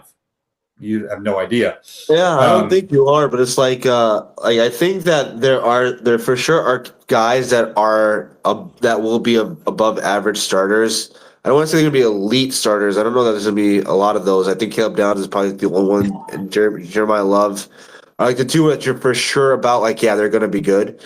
The rest are like just question marks, but there are like tiers to like when you're looking at this draft and this draft only. Yeah, like the pendulum or like the ranking. I don't know what you call it. Like there's like a curve that you grade them on, and that kind of changes from draft to draft. So like, yeah, that's why I have like 10 of them. And that I'm like, I know for sure that these guys will be good players in the league. They might not be stars on day one, but they will be good players in the league. So that's even a guy like Arbel Reese, a lot of people are comping him to like an Abdul Carter or Micah Parsons. That's the one guy I don't know about. Yeah, because he's not a pass rusher, and a lot of people are projecting him to be a pass rusher. He only has 100+ pass rushing snaps this season, and this was his breakout year. And he's going over too. Yeah, he's like that's what I'm saying. Like it's crazy. So like Mendoza, I think is a sure. Even Mendoza, like, is he a blue chipper? Because you're not expecting. Watching when evaluating Mendoza, QB talent, where is Mendoza? Because he is. If you compare it to the 2024 class, I think he would firmly be 4th. And that's not blue chipper. You would not consider that a blue chipper in that class. You don't consider Bonix, Penix, McCarthy. Those were not blue chippers in the class. Wait, are you comparing, using the word blue chipper? Are you comparing it to, all time class or all time? I would say that it's easy to say that it's there on a curve. That many blue chippers, but if we're comparing it to this draft, there's probably going to be 6 to 10 guys that you can't miss, and those are the guys that you're talking about. Not even a blue chipper that you compare all time. I think a blue chipper to me is somebody that like you have no doubts. This guy's going to come in and be a day one starter, and he's going to excel in the league. And there's very minimal development that you have to go with him. I think there's 6 to 10 guys that. I would say the wide receivers. I think I'm pretty confident in. Cardinal Tate and Makai Lemon. I think. I don't think so. Cardinal Tate. I think has question marks. Cardinal Tate is not a blue chipper to me at all. Yeah, like, I think he's Tyson. Tyson would be a clean cut blue chipper to me had he not had injury concerns. Makai Lemon is a guy that had a great 2025 and has emerged as the top guy. I think he's a blue chipper. Caleb Downs, Yeah, Jeremiah Caleb Love. Downs. Caleb Downs is probably the best consider- player in the class. Yeah, pound for pound, he's the best player. Like Kenyon maybe- I think Sadiq, Caleb- I would even say that he's a blue chipper. Yeah, If we're Kenyon I not don't that think Sadiq. so. I don't think so, man. I love Kenyon Sadiq. I just don't think he is to me more of like a Dalton Kincaid Oh, that's crazy. type Oh, of. He's a little bit moves- better, but no, he's You're not. comparing him to a much Pro Bowler different than- still. Are you Pro Bowler, sure, but like Loveland, Warren, Bowers, Kenyon Sadiq isn't in the conversation. No, of course not. I'm not comparing him to those guys either. But like we're talking about like those guys are kind of like great talents, and despite Tyler Warren being like a blue chipper to a lot of people, like he still went 16, right? So it's like the position value kind of does matter and dictates like how like where you will be drafted. Like you're not going to draft Caleb Downs #1 just because he's the best freaking safety in the league or in the draft. So that's going to play a factor. But I still think Kenyon Sadiq like compared to I think like, he's the a top next 10 guy, player in the class. Yeah. Yeah. I think like in terms of like him being a safe product, because I'm not going to compare him to the rest of the class because there obviously will be No, more but we're players. talking about blue chippers as comparisons to the rest of the class, right? He's a blue that's chipper in comparison to the rest of the class. That was what you just said, right? Yeah, that's what I think. Yeah, I think he is. I I think don't he's a top 10 player in the class. Look, Yeah, fringe. If anything, no, that's a different conversation. Though we're not talking about. We're talking about. Yeah, because then if you're they'll talking- start, they'll be able to, actually produce on the field. And for me, you got Mendoza, you got Woods, you got Bain. I still think Carnell Tate is solid. I think that those three tackles, you'll have a good time with them too. Jeremiah Love, Kenyon Sadiq for sure. Those are my guys. Yeah. And Caleb Downs. Those are the For guys me, that like- I'm saying they're going to come. They're going to contribute. Those are the guys that are going to be starters on your team. Jermon McCoy would also be a blue chipper had he not been injured all year. Like he's been very ballsy and like missing a year and still declaring for the draft because I think he's still the #1 quarterback taken out. So just like so many guys had down years too, so it takes them down a peg. Like even Peter Woods at the beginning of last year was shoe in top 3. Yeah, Shoe in top 3. Like and no he might doubt even he was fall top to 3. the mid first round. He could fall. I mean, look at in this draft we have TJ Parker falling all the way to 25. Yeah. From the Bears, Yeah. I'm jumping at TJ Parker just because of Yep. his pure potential and upside is Yeah. crazy. Yeah. Even though we need DT. This is just like the type of stuff that happens when you don't have coaches hired and we're just kind of doing, this is what would look good. This is what we think, right? I don't think TJ Parker, especially with the premium that's going to be on edge defenders, I think people are still looking like in the top 10. I think there's like some depth to the edge class. Like it's not obviously elite or anything like that, but it's comparable to the 2023 class where there was a lot of edge defenders taken, a lot of them scouted highly, but I think it's like one of those types of class. I think it's a better edge class than last year. Who was last year? I think the only reason why is because it's Ruben Bain, TJ Parker, and then everyone else. No, you have like R. Mason Thomas. You have a lot of guys. Zion Young. You have a lot of guys in the second round. You have guys. Those are like potential guys. Like, hey, like this guy, if we get him into our program, and he develops, like he can be great. Because there's like a lot of freaks that are like in the out of the edge class. Like guys who are 6'5", 262, that can run pretty fast, have long arms. That happens. There's all a lot the of time. moldable players. Really long, rangy, athletic, gigantic guys. That's not actually that uncommon nowadays. It's especially who was that guy that went to the Raiders that ended up just like there were a few times where Tyree Wilson, right? Yeah, and people were talking about look at this potential. Even now, He was like top 10. Not Shamar Turner, but Shamar Stewart. Shamar Stewart. Everyone's talking about this guy. Oh, look, like he's amazing. Look at his measurables, and you just kind of go, fell flat. Yeah, you kind of Yeah, he's more of a project. Yeah, I think there are less projects in this class. There's there's more surefire guys that played well in school, but they don't have the measurables to really give you day one starter vibes. I mean, I'm an OU guy. I loved what R. Mason Thomas did. I think he needs the right scheme. I think he's going to be scheme dependent. Whereas like a TJ Parker, dude, put him on any team, and I think he'll develop and he'll become a great pass rusher. Yeah, I don't think TJ Parker at the end of it will fall down to 25. I think that's kind of crazy. And he won't drop that low. Yeah, I don't think he will. Either he has like short arms or he's like slow. I don't know what it would be, but I'd be shocked to see him fall that far down. Okay, so why don't we do this? Wase, you got your boys, you got the Bears, the Deem, you got the Bucks. You know, we got the Lions right here. What are your teams' what is your impression for your teams' draft picks, given our first mock draft? PJ Parker's a home run. What the hell? I think it's a home run. Him, or like even Kaden McDonald. I like him a lot. I think because like we need interior help. I think more so than edge. We need both, but I think that we really need someone that can help establish the point of attack and neutralize the run game. And I think Kaden McDonald's the best of that class. I like Ahmad Moten too, but right now he's like not being mocked anywhere near the first round. But I think that with a good combine, he would be, and that would be my number one pick. And how do you feel about your boys? The Cowboys. I think it's a home run for them. Like I put them with Sonny Styles, right? I got Sonny Styles, and I got him like the cornerback. Yeah, I think this would be great for them. Yeah, it'd be great for them. Because their offense is great. They should have gone Jermon McCoy at that point. Like they're really thin at cornerback, and I don't know if linebacker would be in the cards for him. I think Avion Terrell is not just as good as Jermon McCoy, but I think that Sonny Styles is, dude. Let's just wait to see how he tests in the combine because like he gives me Brian Urlacher vibes, and I really get excited about that. So let's see if he's like a Mike. Like that's going to be great in the league.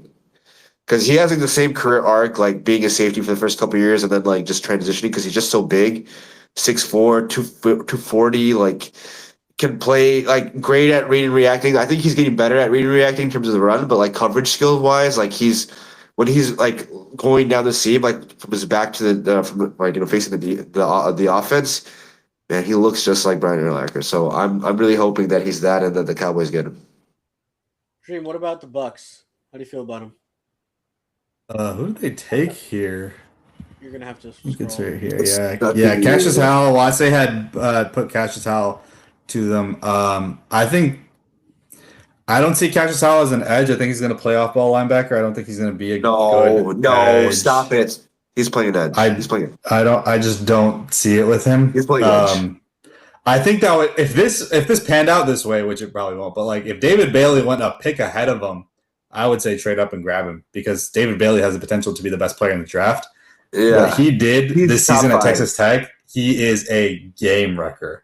And he is actually he's the combination in this draft that is like you saw the production, you have the measurables with him. You're not worried about size or strength or anything because he actually showed it on the field. He just didn't do it for long enough because he was a transfer in from Stanford. So I think David Bailey is probably blue chipper. We're talking about I was gonna say we're talking about blue chippers, and he's a name that's not going really called out by many people. He keeps getting forgotten about, even like in our conversation, forgot about him. Like literally, he's a blue chipper. Yeah, I think he's going to be one of the best players in the. I don't know if he's a blue chipper. Like that phrase blue chipper to me is just like it's not draft to draft dependent, but I think he's going to be can easily be one of the best players in this draft. I think he's a top 5 player in this draft. Yeah. Honestly, also, if I was the Bucks, you don't have the help on the edge. See, a guy like R. Mason Thomas, I feel like can really help a team that already has a solidified pass rusher. I feel like if he goes to a place, even like the Bears with Montez Sweat opposite him, he could be so good. I just don't think he's a Dennis Allen fit. That's the only thing. He's fast. Yeah. With the Bears, though, Wase was talking a lot about Caden McDonald. I like Caleb Banks. Not a lot more, but I prefer Caleb Banks, dude. Like, he is a freak. And with his size, I know he was injured this year with the foot, and he didn't really get to show it off. But, man, if he gets the right system, he can be a game wrecker, dude. He is massive. Yeah. And he's good he's got good run defense. Like, I like him a lot. I like Caleb Banks too. Man, just Caden McDonald, the way that he moves at 330, I'm just like, bro, this guy should not be this agile. Like, dude, should not be this smooth. Like, he's small, and he's fast, and he moves. He's quick. He's twitchy. He was behind Tyleek Williams all last year, and then he just popped. Like, he was playing like he was a 4-year starter. Like, this guy is amazing. The way that he produced. I don't know if he dropped to 32. I think we just forgot during this. Oh, he wouldn't. No, he wouldn't. Yeah, because I mean, like the need for DT is gonna come for teams in this draft. Another team that I think would absolutely like this, realistically, something that I think could happen and would be an absolute home run is the Jets. Peter Woods. Even if you put like a David Bailey, you put somebody on the edge, you get them somebody on the defensive line, like a stud at 2, even like a Ruben Bain. And then if you get Jordan Tyson at 16 to go along with Garrett Wilson, dude, that is amazing. They already got an opportunity to add so much talent immediately. Stop talking about AD Mitchell. They already got AD Mitchell. They don't need a wide receiver. Jordan Tyson is such a wild card because he could be an absolute bust if his injuries persist, but man, he's got such smooth route running. Yeah. He's got NFL route running already. Yep. And we just don't get to see it. That's the only problem. It's like such a gamble because you didn't get to see the full potential of Jordan Tyson in college. Whereas I almost feel, I mean, same thing with Carmel Tate, right? Because he only got like a year to really shine and be that guy, and even then he was overshadowed by the likes of Jeremiah Smith and Igbuka. That's why I feel like the jury's out on Carnell Tate. Like, you have size, and he was an Ohio State receiver. Like with JSN, like he was in a crowded wide receiver room, but like the way that like Olave and GW talk about him, they're like, yeah, like he was the best amongst all of us as a sophomore. Yeah. Like whereas Tate didn't really outshine nobody, true freshman Jeremiah, or like didn't like really compete for touches with Igbuka. Like, it's kind of like, it sucks like when you're running all those routes and your name is not being called because you're not winning, or maybe someone else is just winning better. But that's kind of like my thing with him. I mean, he's a Chicago boy. I know he's gonna be fine. So I'll draft him just on that alone. Do you think he could be a 1? Look, man, I think like the archetype of like successful receivers has changed significantly, because before it used to be like the 6'3" big body X's. Like you think of like Randy Moss or Terrell Owens or like Andre Johnson, Marvin Harrison, like these tall Larry Fitzgerald, like 6'3" guys who could win on the outside and was your possession receiver. But like nowadays you're seeing like these 6 foot wide receivers who are super agile, super quick twitch. They're super like great. They're amazing route runners. Yeah. They're explosive. You know, at the same like Jamar Chase, Malik Neighbors, JSN. Like they're a little bit different. Ball is being cut out of the NFL for sure. Yeah, well, like also because of the cover 2 shell, right? Yeah, like you're not the deep post isn't happening as often. The go balls aren't happening as often. You're not getting the 1-on-1s on the outside just straight downfield because you're having so much safety help these days. Like offenses are so much more efficient and so much more like, I don't want to say predictable, but like they go for the highest probable route. Like that is the whole point of like the West Coast scheme. You know, like you don't want to base it on 50-50 because that doesn't really matter for most. And if you do, you want like a tight end to do that nowadays, like Colson Loveland. So that's my problem with the archetype. The archetype of that receiver is kind of like not like, that's why I kind of like worry for Jeremiah Smith, because I'm like, yeah, he is a great talent and the production is crazy, but it's like that type of receiver just isn't popular anymore. Like Marvin Harrison Jr. was a generational talent and isn't being utilized the way that you'd think that he would or should. So no, I just think that the transition from college to the pros was a lot tougher than he thought it would be. I don't know if he was putting in that work in that offseason. He came back better in year 2, in my opinion. It's just that he wasn't able to tie everything together. I think that transition, he just wasn't.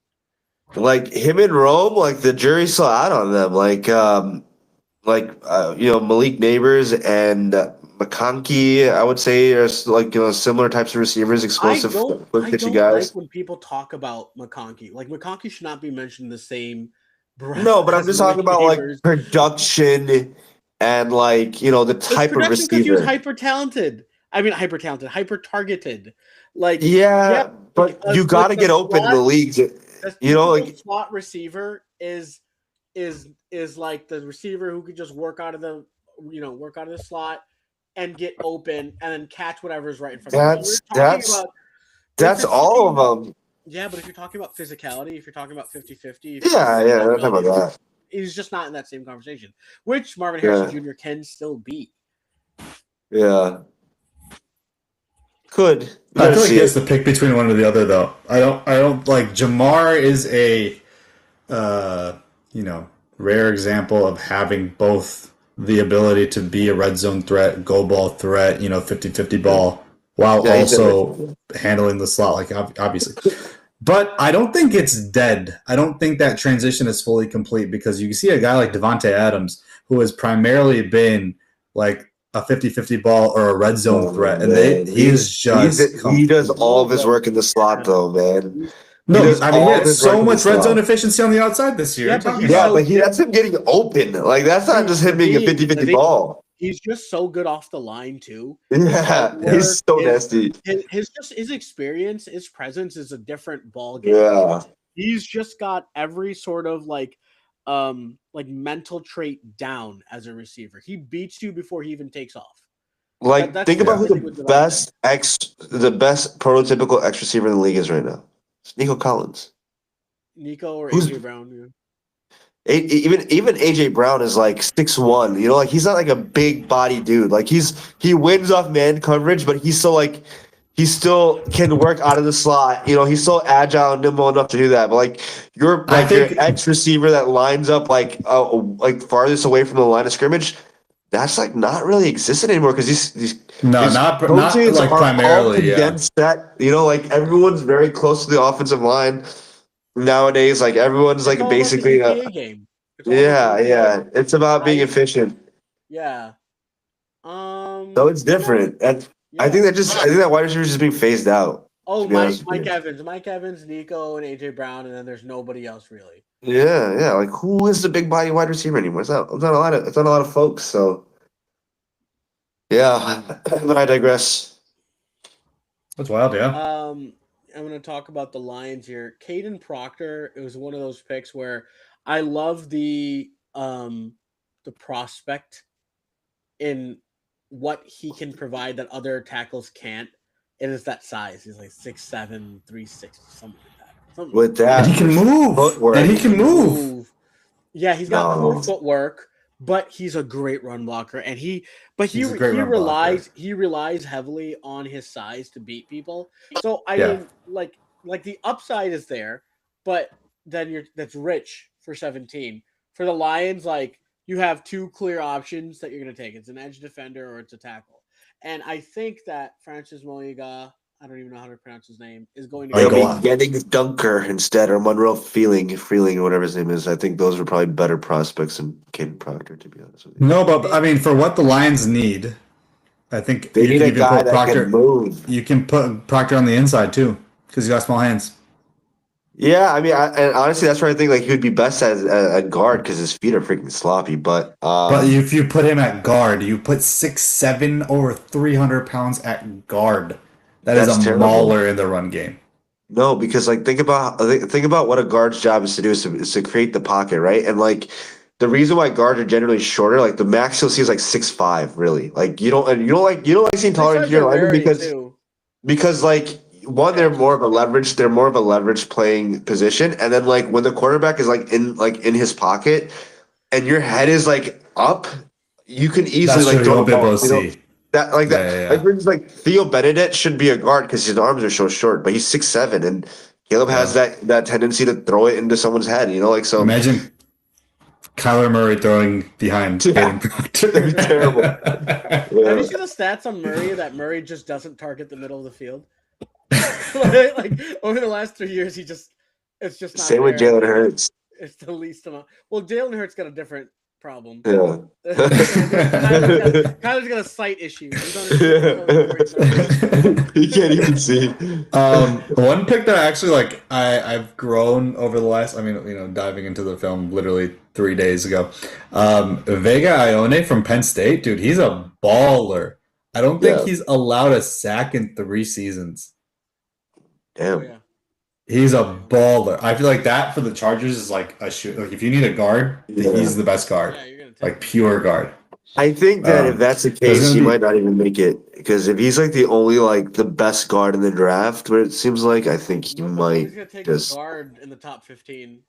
Like no, they will. I think once you get out of the top 10, and obviously not all drafts are the same, but like they drafted a guard in the top 5 last year and the top 3 last year with Will Campbell. So anything's possible. Yeah, but he's a tackle that converted to guard. Well, he's still a tackle. I'm making a joke. After he got bodied by Will Anderson, oh my god, I Oh my can't wait. god. I conceded that I was wrong on it, but I did it way too soon, and I realized that I should have just waited to play it out. So No, he's gonna learn guard soon. Will Anderson's like a top 5. Doesn't matter. Like the reason why he got bodied is because like he doesn't have the arm length. No, because he doesn't have the arm length to engage as fast as anyone would. So Will I Campbell don't think has a great rookie year, but at the end, because he gets I bodied. think they played a cupcake schedule, and like Sure. obviously Myles Garrett, you're expected to get rocked by him and give up 4 sacks. Well, obviously Will Anderson too, but I feel like he will have that issue, and it's going to show further and further next year when they Did he play regress. exceptionally well against Myles Garrett? No, he got rocked by Myles Garrett. I think he did like 3 or 4 sacks just him alone. So, no, he got rocked, and that's a bad sign when you can't hold your own. So, it's Myles Garrett, dude. Defensive player in English. Yeah, but you drafted a left tackle top 3, which is ridiculous, and he's a guard. So I can't wait to be right about that one. What's a player that you would be absolutely devastated if the Lions picked? So I know the Lions have potential issues at safety, right? Because of the injuries that are like piling up back there. I would be really, really I would be kind of down in the dumps if Caleb Downs gets picked. Not that he's not a good player, but it's just no. I'm talking about by the Lions. By the Lions. You would be pissed if Caleb Downs got drafted by the Lions? Yeah, I'm saying that I don't think safety is a concern for the Lions. That they should. Brian Branch tore his Achilles. And then you get someone who's infinitely better than Brian Branch that can play the star role or the strong safety role, which he already covers as it is. You would get someone that is a legitimate generational talent and like the best player in the draft. You would be mad that you get him at 17? For me, if I want the Lions to improve, what is the weakest point on the Lions last year? Defense. No, it wasn't the defense. The secondary, right? No, they were all injured. That's different. Dude, but Brian Branch is they're going into 26 injured. You're injured going into 26. Brother, if you guys get by training camp, if you guys get Caleb Downs, Downs, Achilles. He tore his Achilles, and that's like a 8-month recovery? No, a 1-year recovery. It's like an 11-month to 12-month recovery. It's a 1-year recovery. No, I think it's a little bit shorter than that. But no, Achilles are bad, dude. That's like Achilles and your patellar. Like those are 2 injuries that it's like was what the ACL was like 30 years ago. Well, okay, those are 2 really bad injuries. In any case, right here, right? I'm certain that the Lions' like safeties would come back and they'd still play well. For me, you have a concern at edge and you have a concern in offensive line, right? Like you're the weakest group out of all of them for the Lions is the offensive line. So for me, if you don't address the offensive line, whether it's drafting Taylor Decker's replacement, whether it's going out and getting a reliable player on the other side from Hutch, that's a failure to me because you haven't addressed edge properly. You haven't addressed. But you could address it later in the draft. What if the best player in the draft is available to you at 17? Hold on one second. Do the Lions probably have a top 3 safety tandem? Is that correct? Yeah, even top 1, yeah. But like when healthy, Hold on. Where did they get drafted? In the second round. Well, Kirby was the 3rd or 4th, and then Brian Branch was a really good prospect. So yeah, Brian Branch fell. So it's easy to find those type of prospects later on than it is an edge or a tackle. Bro, we're talking about a guy who might be a Hall of Famer. Like, we're not talking about just anyone. We're talking about a Hall of Fame level talent. That's like, you never pass on Hall of Fame level talents. No matter where you're drafting, if you have it or whatnot, you figure it out and you're like, we got to play him somewhere. Like, that's how good he is. This is literally the best player in the draft. Yeah. Literally the best player in the draft. I'm telling you that the Lions have so many concerns on the line that if they don't draft line or edge, it's a failure for them. People would be mad, but you would get Caleb Downs. You would be celebrating if you got Caleb Downs. You would be so happy. Player. I have no problem with drafting a player like Caleb Downs. That's not the problem. The problem is ignoring the issues on. Yeah, but if you get him later, I feel you. But in a crapshoot draft like this, who are you getting at edge that is possible? In a crapshoot draft like this, what high end talent at edge are you getting in the second round. What high-end talent edge are you getting in the first round? I don't know of any high-end edge that was found in the second round or. But no one really knows the high-end edges in January. Just one that came out in the last 5 years. Nick Bonito. What's his name? He's not a high-end edge. He basically is a pass rusher. That's all you get out of him. He's not like a. But he's historically in the NFL, you don't get an edge who's a great pass rusher and who can set the edge. Chris Jones is a D tackle, but very versatile. Top half of the first round. So Chris Jones you're in striking distance. If the Lions have an opportunity at a David Bailey or Ruben Bain, right? You draft them over Caleb Downs. Yeah, it's David Bailey. Okay. Yeah, you're talking about the top 5 players in the draft. Yeah, what we're saying is that if Caleb Downs falls to 17 and there's no David Bailey or whomever, you didn't say there's no David Bailey or whomever. You didn't say that initially. That's the question. That's what that's the assumption of the question. The question is at 17, who would you draft that would make you upset, that would make you devastated? You said the best player in the draft. If it's not edge, because you have the ability to pull from the top players in the draft with good talent, with top end talent, I would not. No, I'm not asking out of anybody, but obviously, like Ruben Bain, like I hate to break it to you, but Ruben Bain and David Bailey will not be there unless they have a massive injury or something. But you're not picking between them and Caleb Downs. But if you're here, right, in our let's call it ours, you have who's an edge here? You have R. Mason Thomas or TJ Parker or Monroe Freeling I wouldn't mind TJ Parker either. I think TJ Parker would be solid. But not over Caleb Downs. I mean, but even them, like anyways, because we digress. The need is just too much. But you're not passing that. If it was a loaded edge class, I completely understand. But this is like these are all projects. You're hoping these guys pan out. So Kirby Joseph is an all-pro, first-team all-pro. Brian Branch is considered one of the best players at his position. You're saying that I shouldn't be disappointed that we're trying to replace that. I'm not saying with that Caleb Downs. Like anybody else? Anybody else? Correct. Yeah. Not Caleb Downs. I'm sorry. There's no need for us to draft another safety. That's crazy. That's crazy, man. I mean, there's no need for us to draft a safety over an edge when you're in striking distance like that. Like, I think if that's the case, trade up. I think that a guy that is coming off an Achilles injury and you save yourself from having to pay him big money because he's an all-pro himself. Like, I think that is significant. And then you get the best player the eventual best player at that position, Caleb Downs. Like, I think that's a no-brainer. So again, so the Lions should ignore the line that played largely average for last year, and even below average. I think that you can find, I think the tackles, there are projects that you can definitely develop that are better than the edges that you can develop in round 2 or 3 or whatever. So I think you have that ability to do so, but I think that if Caleb Downs is in your laps, you take it. There, you worry about the rest later because you're getting a legitimate Hall of Fame level player. You don't say no to that because I think he's legitimately the only player I would make this argument for in this entire draft. Yeah. Had he be there, you disregard all of your needs and go straight for that player. I would love to be Caleb Downs. Oh my god. Maybe Jeremiah Love. But other than that, that's it. There's nobody else I'd be like, oh, if we're at that point, you have to take this player. I can make an argument for getting another linebacker. I can make an argument for getting a tackle, an edge, even a guard. Not I would stray away from safety, defensive insider, and a wide receiver. I would not want to see that in the first round. Yeah, I mean, wide receiver. This is not. I would be pissed too.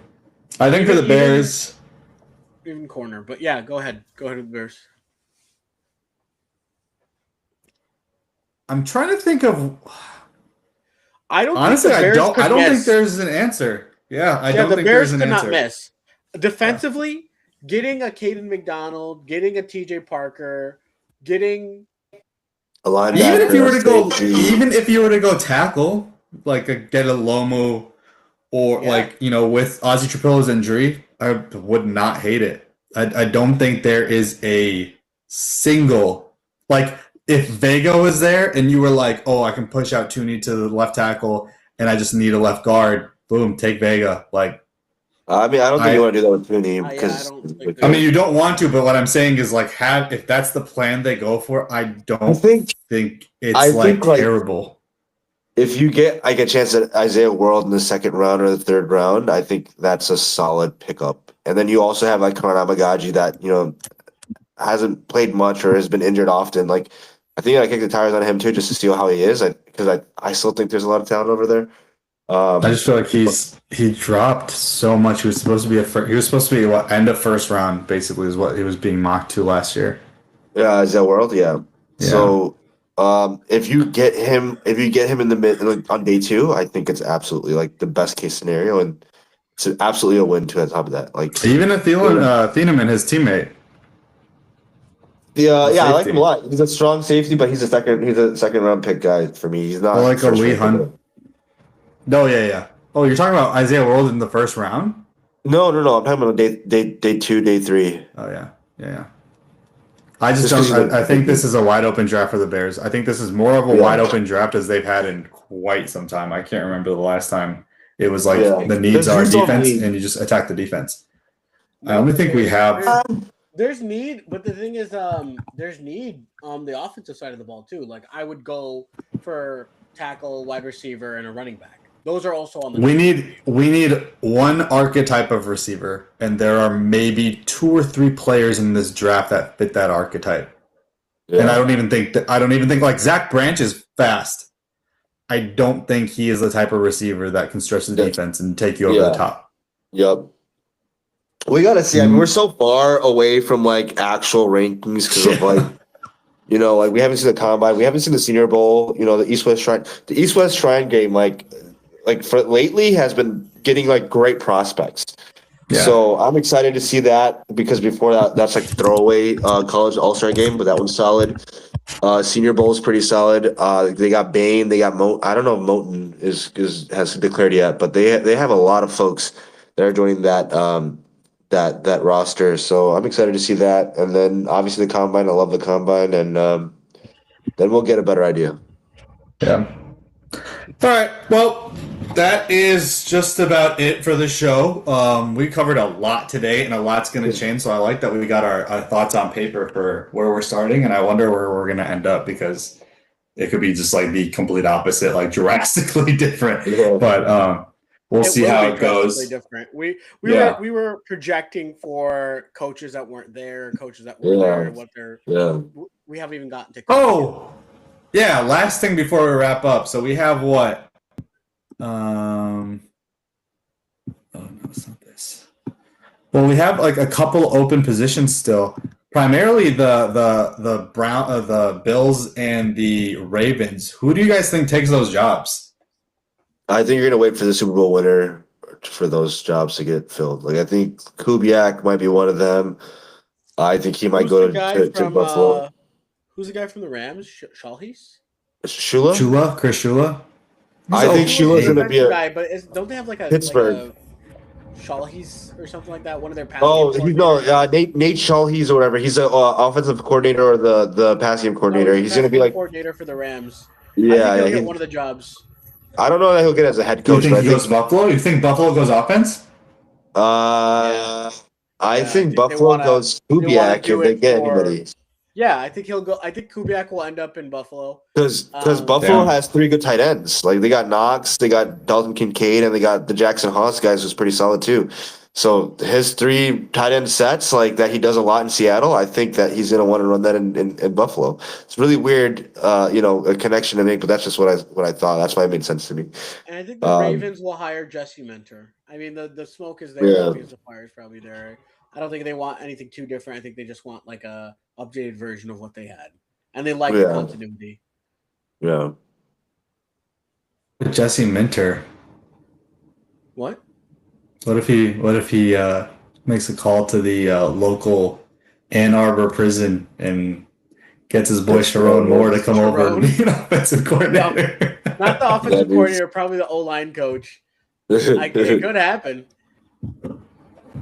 Who knows? Actually, I think That'd be so Mitchell funny. was on the team when Sharon was the O-line. Yeah, it I was. don't remember. Wasn't he the offensive coordinator when Mentor was the DC? No. That was No, you're right. What? It was Mentor. Yes, Yeah, it it was was. Mentor. Yeah. I'm That was confusing it Roman, with no? McDonald. No, the national championship, he was the DC for that team, and then Sharon was the OC. Yeah, you're right. I was confusing it with McDonald. Poor Sharon. I wonder what he's up to these days. Well, he's just in jail, right? Brian Flores did get an extension today, so Yeah, with that the takes him off Vikings. the coaching market. Just Dude, weird. the Vikings are doing him a solid. Like they're just like, hey, like your doors are open. You know, if you want to come back. You know, even like I'm surprised. I thought he was going to get the Buffalo job. I thought he was going to get the Pittsburgh job. Him or Shula? Oh yeah, Pittsburgh. Who's getting the Pittsburgh job? Shula. Chris Shula? I don't think so. Bro, he's not good. He's not, but I mean, he's getting a lot of. He's just a nickel baby. The preseason takes and expectation that we had for the Rams D line and what they actually turned into, like Jared Verse was supposed to be a top level pass rusher this year, and he just did nothing. They're solid. He's doing. They're solid. The names are solid, but their production's not that great. You know, the thing is that Flores fits the identity of the Steelers, but I don't know if they're trying to buck that identity and just say, hey, like, you know, we're trying to make that change. We want to do a 180, or are they saying go offense? I don't know. Yeah, I don't know. I don't know what's going to happen. They have good defensive. They have Harmon and they have what's that guy's name? What's their corner's name? Joey Porter Jr. Yeah, he's okay. He's not that great. They still need to revitalize that team. Dennis Allen Brown's AC. Do you think Dennis Allen wants a head coach job? I don't think he's going to get hired for it because I just think I don't think he'll get hired. Yeah. No, Wase was saying something that he's your guys' Spags, like someone who's just comfortable with being a coordinator. Because like Spags was a head coach, and people realize that he's not a head coach material. Like same with Vic Fangio. Like he's a great coordinator, but not a good head coach because he was awful in Denver. I think the same thing with Vance Joseph, but everyone is like hopping on his after he like lost the Denver job, and all of a sudden he's another head coaching candidate again. So I don't get that. Yeah, I think more offensive coaches will be hired than defensive coaches, but I think the established names like I think of Flores, who else? We're established. There's not that many defensive coaches that are established. These are like Robert Saleh. Is the only one I can think of.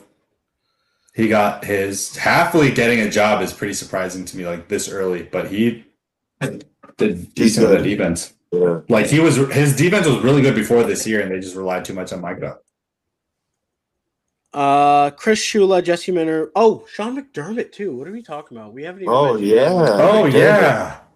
Vegas or Pittsburgh? I think Vegas or Pittsburgh. Yeah. I think Pittsburgh. He could also do good things in Pittsburgh. I got a few names here on the offensive side. Kafka. Stefanski already got hired. Kafka's not.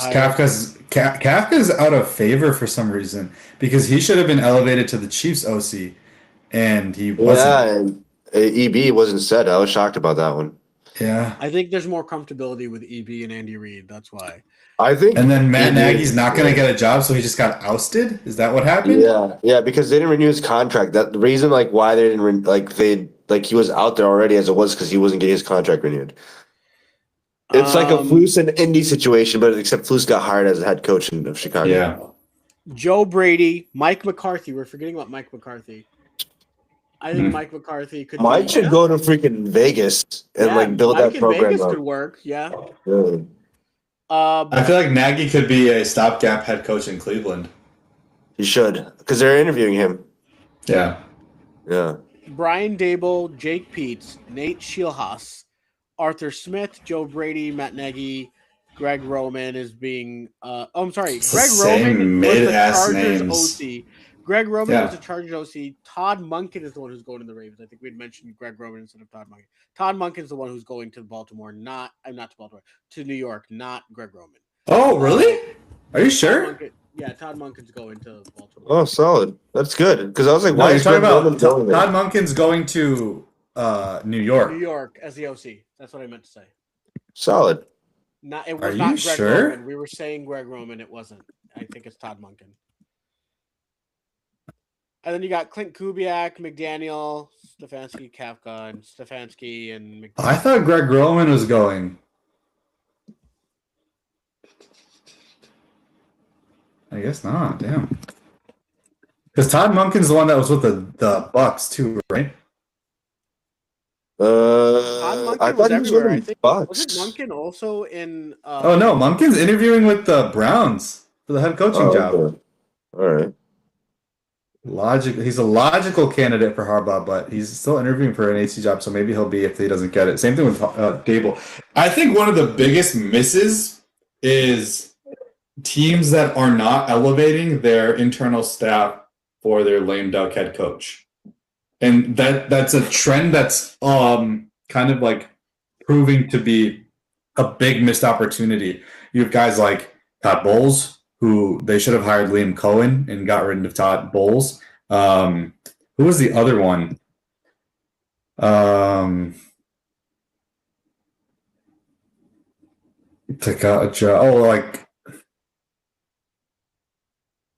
I'm trying to remember who the other one was.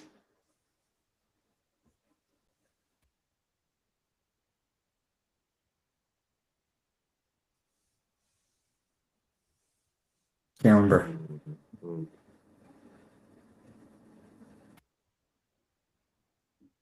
Harbaugh and Mike McDonald. That was one. Ravens fans have been clamming for that since he left. Is that he should have been elevated as head coach. So I feel like these 5-6 years at this point. Yeah. Here mentioned it. Ravens McDonald. Another thing that we could talk about is the Lions going with Drew Petzing. That was a big thing that we totally whiffed on right there. Yeah. Lions. The report that came out was the Lions liked McDaniel and then chose Petzing because they thought he was a better fit. There's also a report that said that Dan Campbell and the Lions disagreed. Dan Campbell wanted Mike McDaniel, and they went with Petzing, which apparently was also debunked. That the Lions all collectively agreed to go with Petzing or McDaniel. What are your thoughts? It's 1:50, an hour 50 right now. Want to just table this? Yeah, we can cut. No, let's quickly talk about it because it's news and it's relevant. I'm not a Petzing guy. I'm very surprised they went with Petzing. His run game is so good. His run game, that's why. His run game is maybe good. And heavy package, that's why. The Lions like running heavy package, and I think you see you see the vision with Petzing and how he utilized Trey McBride. Obviously, how he utilized Michael Wilson, who's like a true slot receiver. So I think there is a lot of elements to him being a plug and play type offensive coordinator for them that can actually be better than John Morton. Again, I wanted him for the Bears staff, but not as a play caller because obviously we have Ben Johnson. But I think that there is some elements to like about him. Obviously, there's a lot that is left to be desired. I was reading on Lions Twitter that everyone really just dislikes him because he's bald. Someone was like, they put a comb over on his head, and they're like, "Does this make you happy?" They're like, "Actually, yeah," because you want your OC to just be a sexy white guy. I don't know, that's what it feels like. And so he wasn't that, and he looked kind of weird, like Smeagol, a fat Smeagol, and so you don't want that. And do we even address that? Yeah, you want him to look sexy, with I feel swag. Lasse is really laboring on this point because this is the third time he's brought it up. I'm telling you, dude, it matters. He's like sexy OC. You want an OC that looks like he knows what he's doing. That's why I didn't really like Liam Cohen last year because he looked kind of weird. So I wasn't really fond of him. So I thought yeah, I think it's an okay hire. I feel like the Lions and their fans would love Mike McDaniel. Yeah, obviously, Mike and they would have, and we as a Bears and the other teams in the NFC North would have hated McDaniel. With this Petzing hire, I'm cool with it. Yeah, I'm not as worried as I would have been with Mike McDaniel. The thing is that with McDaniel, I think that the the difference between McDaniel and Petzing is that McDaniel's going to bring a very different style of offense to the Lions, and they would have adapted. They would have had to adapt at that point, right? Like, but they have the players for it. I think that Petzing's offense is what suits the Lions roster right now. You're saying, and what their style is more than the McDaniel one was. I think that's what I just feel like. But imagine Jahmyr Gibbs and Amon-Ra in the McDaniel offense. J-Mo in the McDaniel offense. Dude, he would finally live up to his first round ability. I really don't buy into the pass game from McDaniel. I think that McDaniel he was a more of the quick hitter. Granted, Tua was his QB. Right? Yeah. So he was a little limited. No, remember 23 Tua was all just deep shots, and you were able to do that with do that with J-Mo and Amon-Ra. And then he lost his whole offensive line. Tyreek, right? What'd you say? Well, they had a healthy Tyreek. I know, you have J-Mo. You have that speed. Yeah, you have that speed, but Tyreek was like somehow like a deep ball, 50-50 ball kind of guy too. Tyreek saved Tua a lot from like a lot of underthrown passes. Like we saw him being able to track the ball better than most. Goff is a way better deep passer than Tua. But what I'm saying is that it felt like the passing game was kind of one dimensional, and it was like more quick hits and your misdirections and fancy play calling. What Petzing is more of this is how we're going to make sure that we're setting up the offense for success, and that's the run game efficiency. And then McDaniel had run game efficiency too. Look what he did with Achane. No, 100%. I agree with you. I just think that what drew Petzing to the Lions, in my opinion, was the work with the tight ends. That's what it was. And it's heavy packages. Maybe. Schemes with maybe his identity that they want to be and the one that they want to run with, but he's a 50-50 chance, like boomer bust type of candidate. I'm surprised that McDaniel. I'll say that. Like I would have been happier with McDaniel higher, but the Petzing one, that's the only reason. Like the Lions hired Petzing before waiting for dominoes to fall. Like they still could have had Joe Brady. They still could have had. I mean, how many people did we name? We even said Todd Monken. Todd Monken was also part of that conversation too. Kafka, Robinson. These are all names that people wanted to see. The Lions casted a wide net. They hired Petzing. They're probably one of the top two OC jobs out there. They went out. They made this decision. I find that pretty curious that they said no to McDaniels. And McDaniel says, McDaniel took. I think what adds to the curiosity for me is McDaniel took the Chargers job. Like he didn't take a job that could elevate him to the head coach. He took a job that also has an established head coach with very similar like structure in terms of organizational structure with the Chargers, like a young team that you are still trying to like get over that hump. You have like similar goals. So I'm curious as to why the Lions didn't want him. No, I don't know about whether the Lions didn't. I mean, I think the reason why the Lions didn't want him was because they wanted to go heavy package, and that was their philosophy. It lines up with what they wanted. Because with John Morton, they went with a guy who was there while they were installing their offense initially, and they thought it'd be easy peasy lemon squeezy. But John Morton was a more like win your one-on-ones and do your job, not really coaching to the deficiencies of the team. I think what happened was that McDaniels was like, okay, well, this is the job that I want. It's either the Chargers or the Lions. And the reason why he went with Chargers is because the Lions went out and hired Petzing for whatever reason. I still don't know what it is. Like definitively, the Lions haven't talked about it. They just announced the hiring. So we'll see.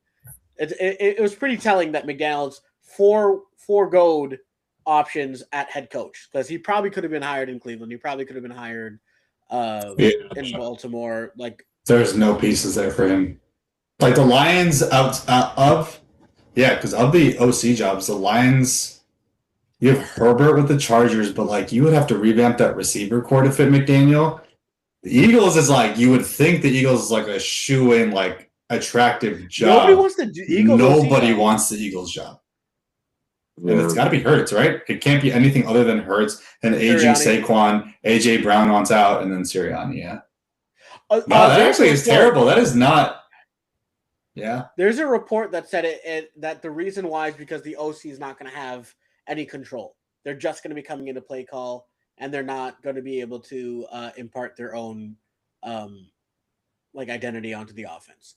The Eagles are looking for someone to fit into their style and nothing else. Just come. That's crazy based on not only what they went through this season, but what they went through in 23, and then they switched to Kellen Moore, who had control of the offense, and they won a Super Bowl. Like, how do you not see the pattern there? Well, when you win your offense, people are like, when you win the Super Bowl, people are like, oh, okay, yeah, like what we're doing is correct. But then their offense is the biggest problem. Their identity, I think, is just like this whole tush push thing. We saw the tush push stopped at a higher rate than ever before. Yeah. That's offensive line too, right? The offensive line got worse. Well, no, but then it was the Lions, the Bears, and I think it was the Rams. They all did this thing where they were bringing like a linebacker or corner off the weak side and pulling the QB from the back, and that was like the Giants. The Giants. Yeah, they figured it out. Yeah, so I just don't think that's going to be. It's just going to be more easily defended at that point. Yeah. Short yardage is going to be harder to come by for the Eagles, and I think they need a new identity on offense. They also they stopped using it though too. Like against the 49ers, they didn't use it much at all, and I was thinking, why? You can out physical them so easily. I'm not sure as to why they stopped doing it in season. I just think that in order for in the playoffs, I think that everyone is like going after the ball now because they're like not stopping the forward progress. Oh yeah, because he fumbled a lot this year. Yeah. So when you're not getting that type of stoppage after forward progress to stop, like they're like, why would we put the ball in harm's way? Because you're literally very, very vulnerable in that situation. So yeah. Yeah. I also think that any person that goes to the Eagles is gonna start talking about why it was dysfunctional, right? So it's more you think it's like an optics play? It's an optics thing. Like if you go in and you fail, it's on you. If you go in and you succeed, but it's like mediocre, it's still on you. If they succeed, then the Eagles are a good organization. You're not getting much out of it. Yeah. Oh, Kellen Moore got an AC job. Turning around the Saints.